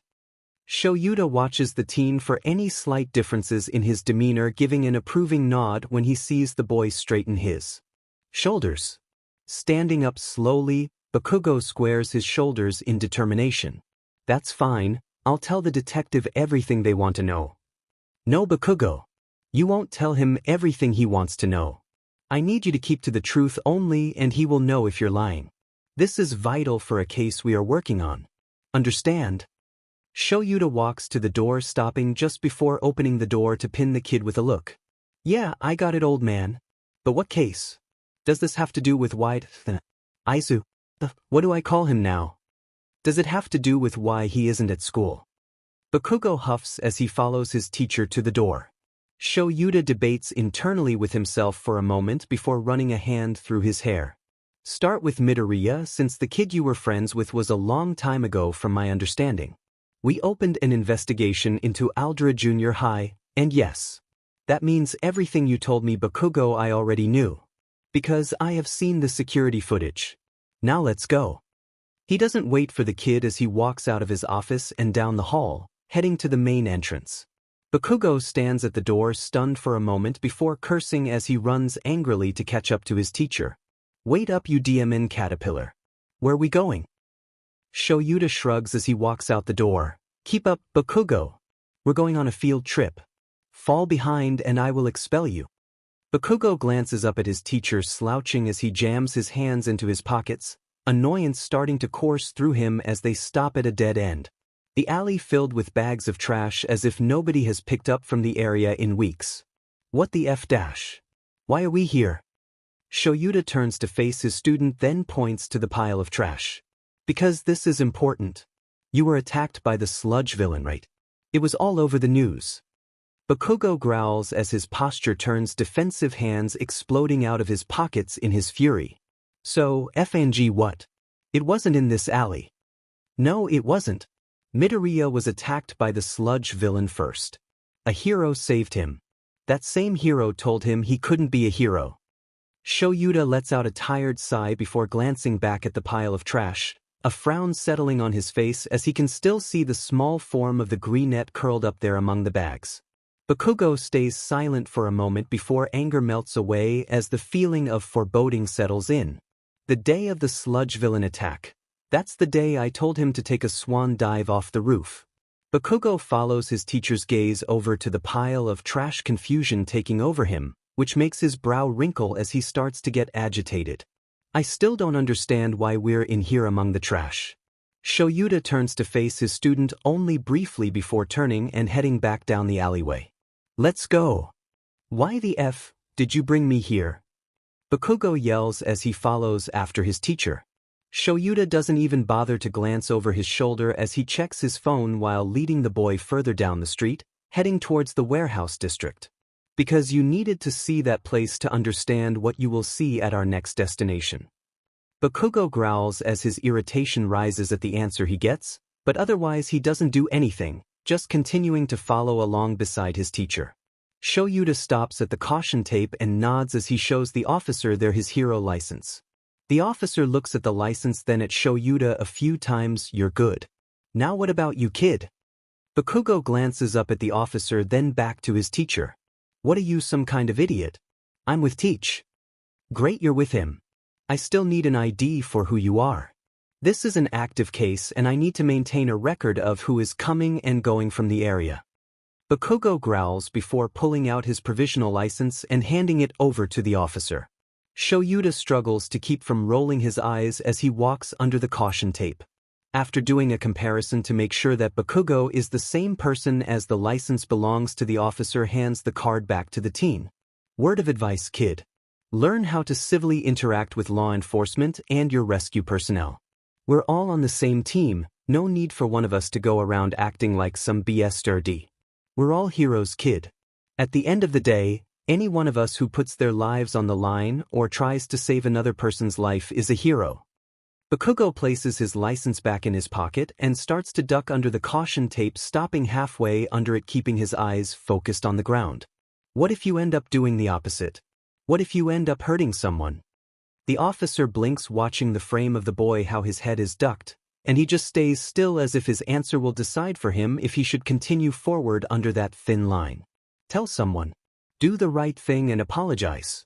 If you mess up, it's fine, mistakes happen, but make sure to come clean about them and fix them to the best of your ability. You're young, kid. Learn from whatever it was and do better. He turns his attention to Shoyuta, an eyebrow arched in question. Tsukachi is in the back corner office. Shoyuta doesn't bother giving the officer an answer, just turns to face his student. You heard the man, let's go. Nodding in approval as the teen starts to walk with him to their current destination. As they arrive at the doorway to the back corner office, Shoyuta turns his attention to the other man there. How did you find it? Tsukachi glances from Shoyuta to the blonde teen curiously for a moment before sighing. One of the officers ended up chasing a low-level thug through the warehouse. Apparently, he knew the kid was here, helped patch him up a few times when the kid was injured a few months back. He couldn't give an exact time frame. Shoyuta takes a moment to himself, clearly remembering the journal. That sounds about right. Kid was homeless a few months before the dorm system was built. Bakugo searches through the office, a frown marring his face as he hears the conversation. Coming to a complete stop at a corner that has a wall that's collapsed, he rushes forward as he spots something under the rubble. Bakugo! Shoyuta shouts at the teen as he sees him rushing towards the collapsed wall. Ignoring his teacher for the time being, Bakugo grabs a raggedy blanket from under the rubble before turning narrowed eyes to his teacher. Why are we here? Where is Midoriya? We are here because this is important for a case I am working on. As for where Midoriya is, that's a need to know. Shoyuta returns equally narrowed eyes at his student before glancing at the blanket. Bakugo growls, so close to using his quirk, but he's mindful of the worn All Might blanket that he holds in his hands. I need to know. The nerd never left this DMN rag before. Why is it here? What did you mean by homeless? Where's Auntie? Shoyuta glances at Tsukachi, who runs his hand through his hair tiredly. I need more coffee for this. Tsukachi chuckles as he turns his attention to the explosive teen. The only thing that we tell you at the moment is that one of your classmates was homeless for a bit before you implemented the dorm system. Bakugo snarls, holding the blanket closer to him. Bullshit. I know more than that on my own. Because what you're saying pieced together with the fact that this blanket is the one I gave Izuku on his birthday when we were kids means that the classmate that was homeless was him, and Auntie wouldn't do that. Shoyuta sighs ever so slightly. Bakugo, what do you know about one Inko Midoriya? Auntie was always so caring. She made sure we had snacks and drinks. She always doted on us whenever we were together. Shoyuta nods slowly. Which was how long ago? Bakugo stops for a moment, the fight starting to slowly leave his body as he realizes how long ago that was. We were 4. Tsukachi walks over to the teen, slowly placing a hand on his shoulder so not to startle him. Kiddo, a lot has happened since then. We have evidence, not just what's here, that Inko Midoriya abandoned her son before the start of you. Bakugo clutches the blanket tight to his chest as he starts to think. Something about those words not setting right to him. After a moment he turns a narrowed yet determined gaze to Tsukachi. Is that why the old hag had been so upset? Tsukachi glances at Shoyuta for clarification, but when he only receives a shrug in return he turns back to Bakugo. I'm sorry, who? Bakugo growls in frustration. The old hag. My mother. Just before the start of our school year she was constantly talking with Auntie. She'd get angry, I could hear her yelling, but if she knew where to go where I couldn't hear, and frankly, I didn't care. She wasn't screaming at me, so it was fine. Shoyuta tilts his head back as he pinches the bridge of his nose, trying to stop the impending migraine. Bakugo, are you safe at home? Bakugo whirls around to face his teacher, quirk flaring to life. What kind of FING question is that, you DMN caterpillar? Of course, I'm effing safe. My parents love me. The old man is quiet, and the old hag is like me. Now if off. They wouldn't actually hurt me. The old hag hits me every once in a while, but I shove her too. It's not meant to hurt. We're just FNG hotheads. Tsukachi nods in semi-understanding before turning to look at Shoyuta and gives him a quick nod of his head so the other man knows that what Bakugo said is true. Shoyuta lets out a small, relieved sigh at the confirmation from the detective, but turning back to Bakugo, he levels the teen with an unimpressed stare. That's still not healthy. While I'm glad that you are safe at home, I'm still going to be recommending you and your mother at the very least doing some family counseling. Understand? Bakugo snorts in amusement. Yeah, right. Like the old hag would agree to that. Shoyuta arches a brow ever so slightly in question. Why wouldn't she agree? Bakugo sets the blanket down carefully in the pile of stuff that had been gathered before him and his teacher arrived, before jamming his hands into his front pockets. The old man has suggested it before because of how aggressive we are. She flat out refused. We can make it mandatory. Tsukachi watches as Bakugo turns to look up at him, skepticism clear in the red gaze. You said she hit you and that you shove her. That's not healthy. We can make it a mandatory thing due to the concerns that brings up. However, I would prefer not having to go that route. Bakugo slowly nods as the words sink in. They are so surreal he doesn't know what to say. Shoyuta takes mercy on the blonde as he notices the change in his behavior. Alright, let's go. We have another stop to make. He turns his attention to the other man and gives a slight nod as he heads to the door. Detective. Thanks for your time. Bakugo mumbles a quiet, yeah, thanks, as he follows his teacher out the door, and eventually out of the building entirely. Having finally stopped walking, Bakugo growls out in frustration upon seeing just where they are. Muzutafu General Hospital. What the hell? Shoyuta stares at his student for a moment before letting out a breath that he didn't even realize he had been holding. You asked where Midoriya was. This is where he is. Bakugo gives the building a scrutinizing look from top to bottom before turning his attention back to his teacher before rushing towards the entrance doors to the hospital. This better be some twisted FNG joke. If he was really here, the whole class would have visited. Raccoon eyes and round cheeks would have demanded it. Shoyuta follows behind the loud teen at a more resigned pace, knowing the kid can't get in without him anyways. It's illogical and rather insulting that you would think that I would participate in some kind of cruel joke that would result in someone being in the hospital. He doesn't stop to see the effect his words have on the boy, instead just walking into the entrance and heading directly to the elevators. Bakugo freezes just before they get to the elevators as the older man's words start to sink in. Shit. You're right. Shitty nerd is actually here. Where the F is he? Shoyuta barely manages to keep from rolling his eyes at his student's behavior. Watch your language. He continues, takes a few hurried steps towards the elevators as he sees one open from where they are. Stepping inside, he holds the doors open and levels Bakugo with an annoyed look. Get in the elevator, Bakugo. Hurrying to do as he's told, Bakugo runs the remaining distance so that he gets in the elevator before his teacher gets even more annoyed with him. The elevator ride itself is quiet, just the sound of the hospital elevator music floating around the small space. It's not until they exit the elevator that Bakugo realizes what floor they are on. He straightens his back as he walks down the hallway, briefly looking over at his teacher who is pulling out his hero license even as they approach the large double doors. After scanning his license, Shoyuta motions Bakugo through the now open doors before following through after him. Taking the time to listen for the clicks signaling the doors have shut and locked behind them. Nodding in slight satisfaction that they are in a secure location, Shoyuta turns to his student as he takes a deep breath. As you've seen, we are working on a case regarding Midoriya, which means that his condition and his location are classified.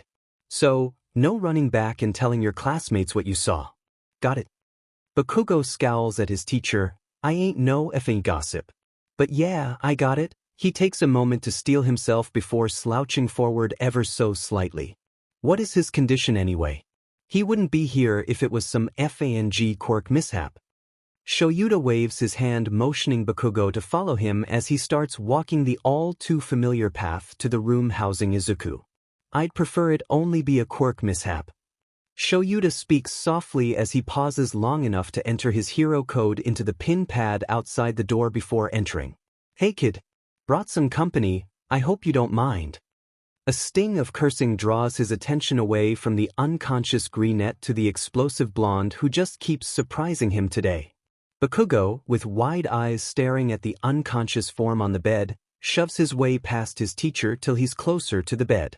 Profanities spilling from his lips the entire time.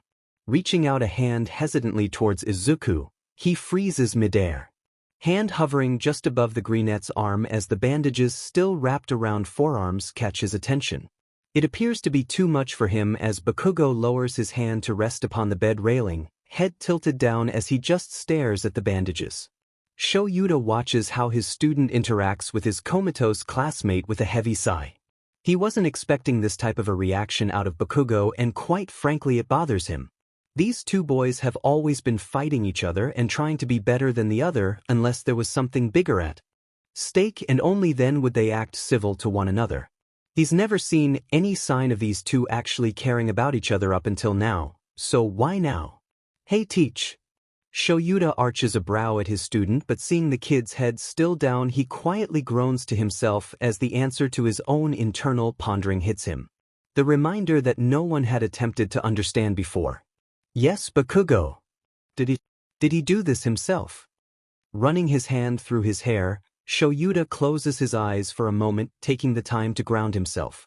When he started this little field trip, he didn't expect it to be so hard to tell Bakugo, one of the people who bullied his unconscious kid. But here they are, and he hates it. Opening his eyes, dark onyx meets cinnamon candy red, and he has to flick his eyes to look at anything other than those pleading red orbs. Because it hurts. It hurts to tell the kid, yeah, he did.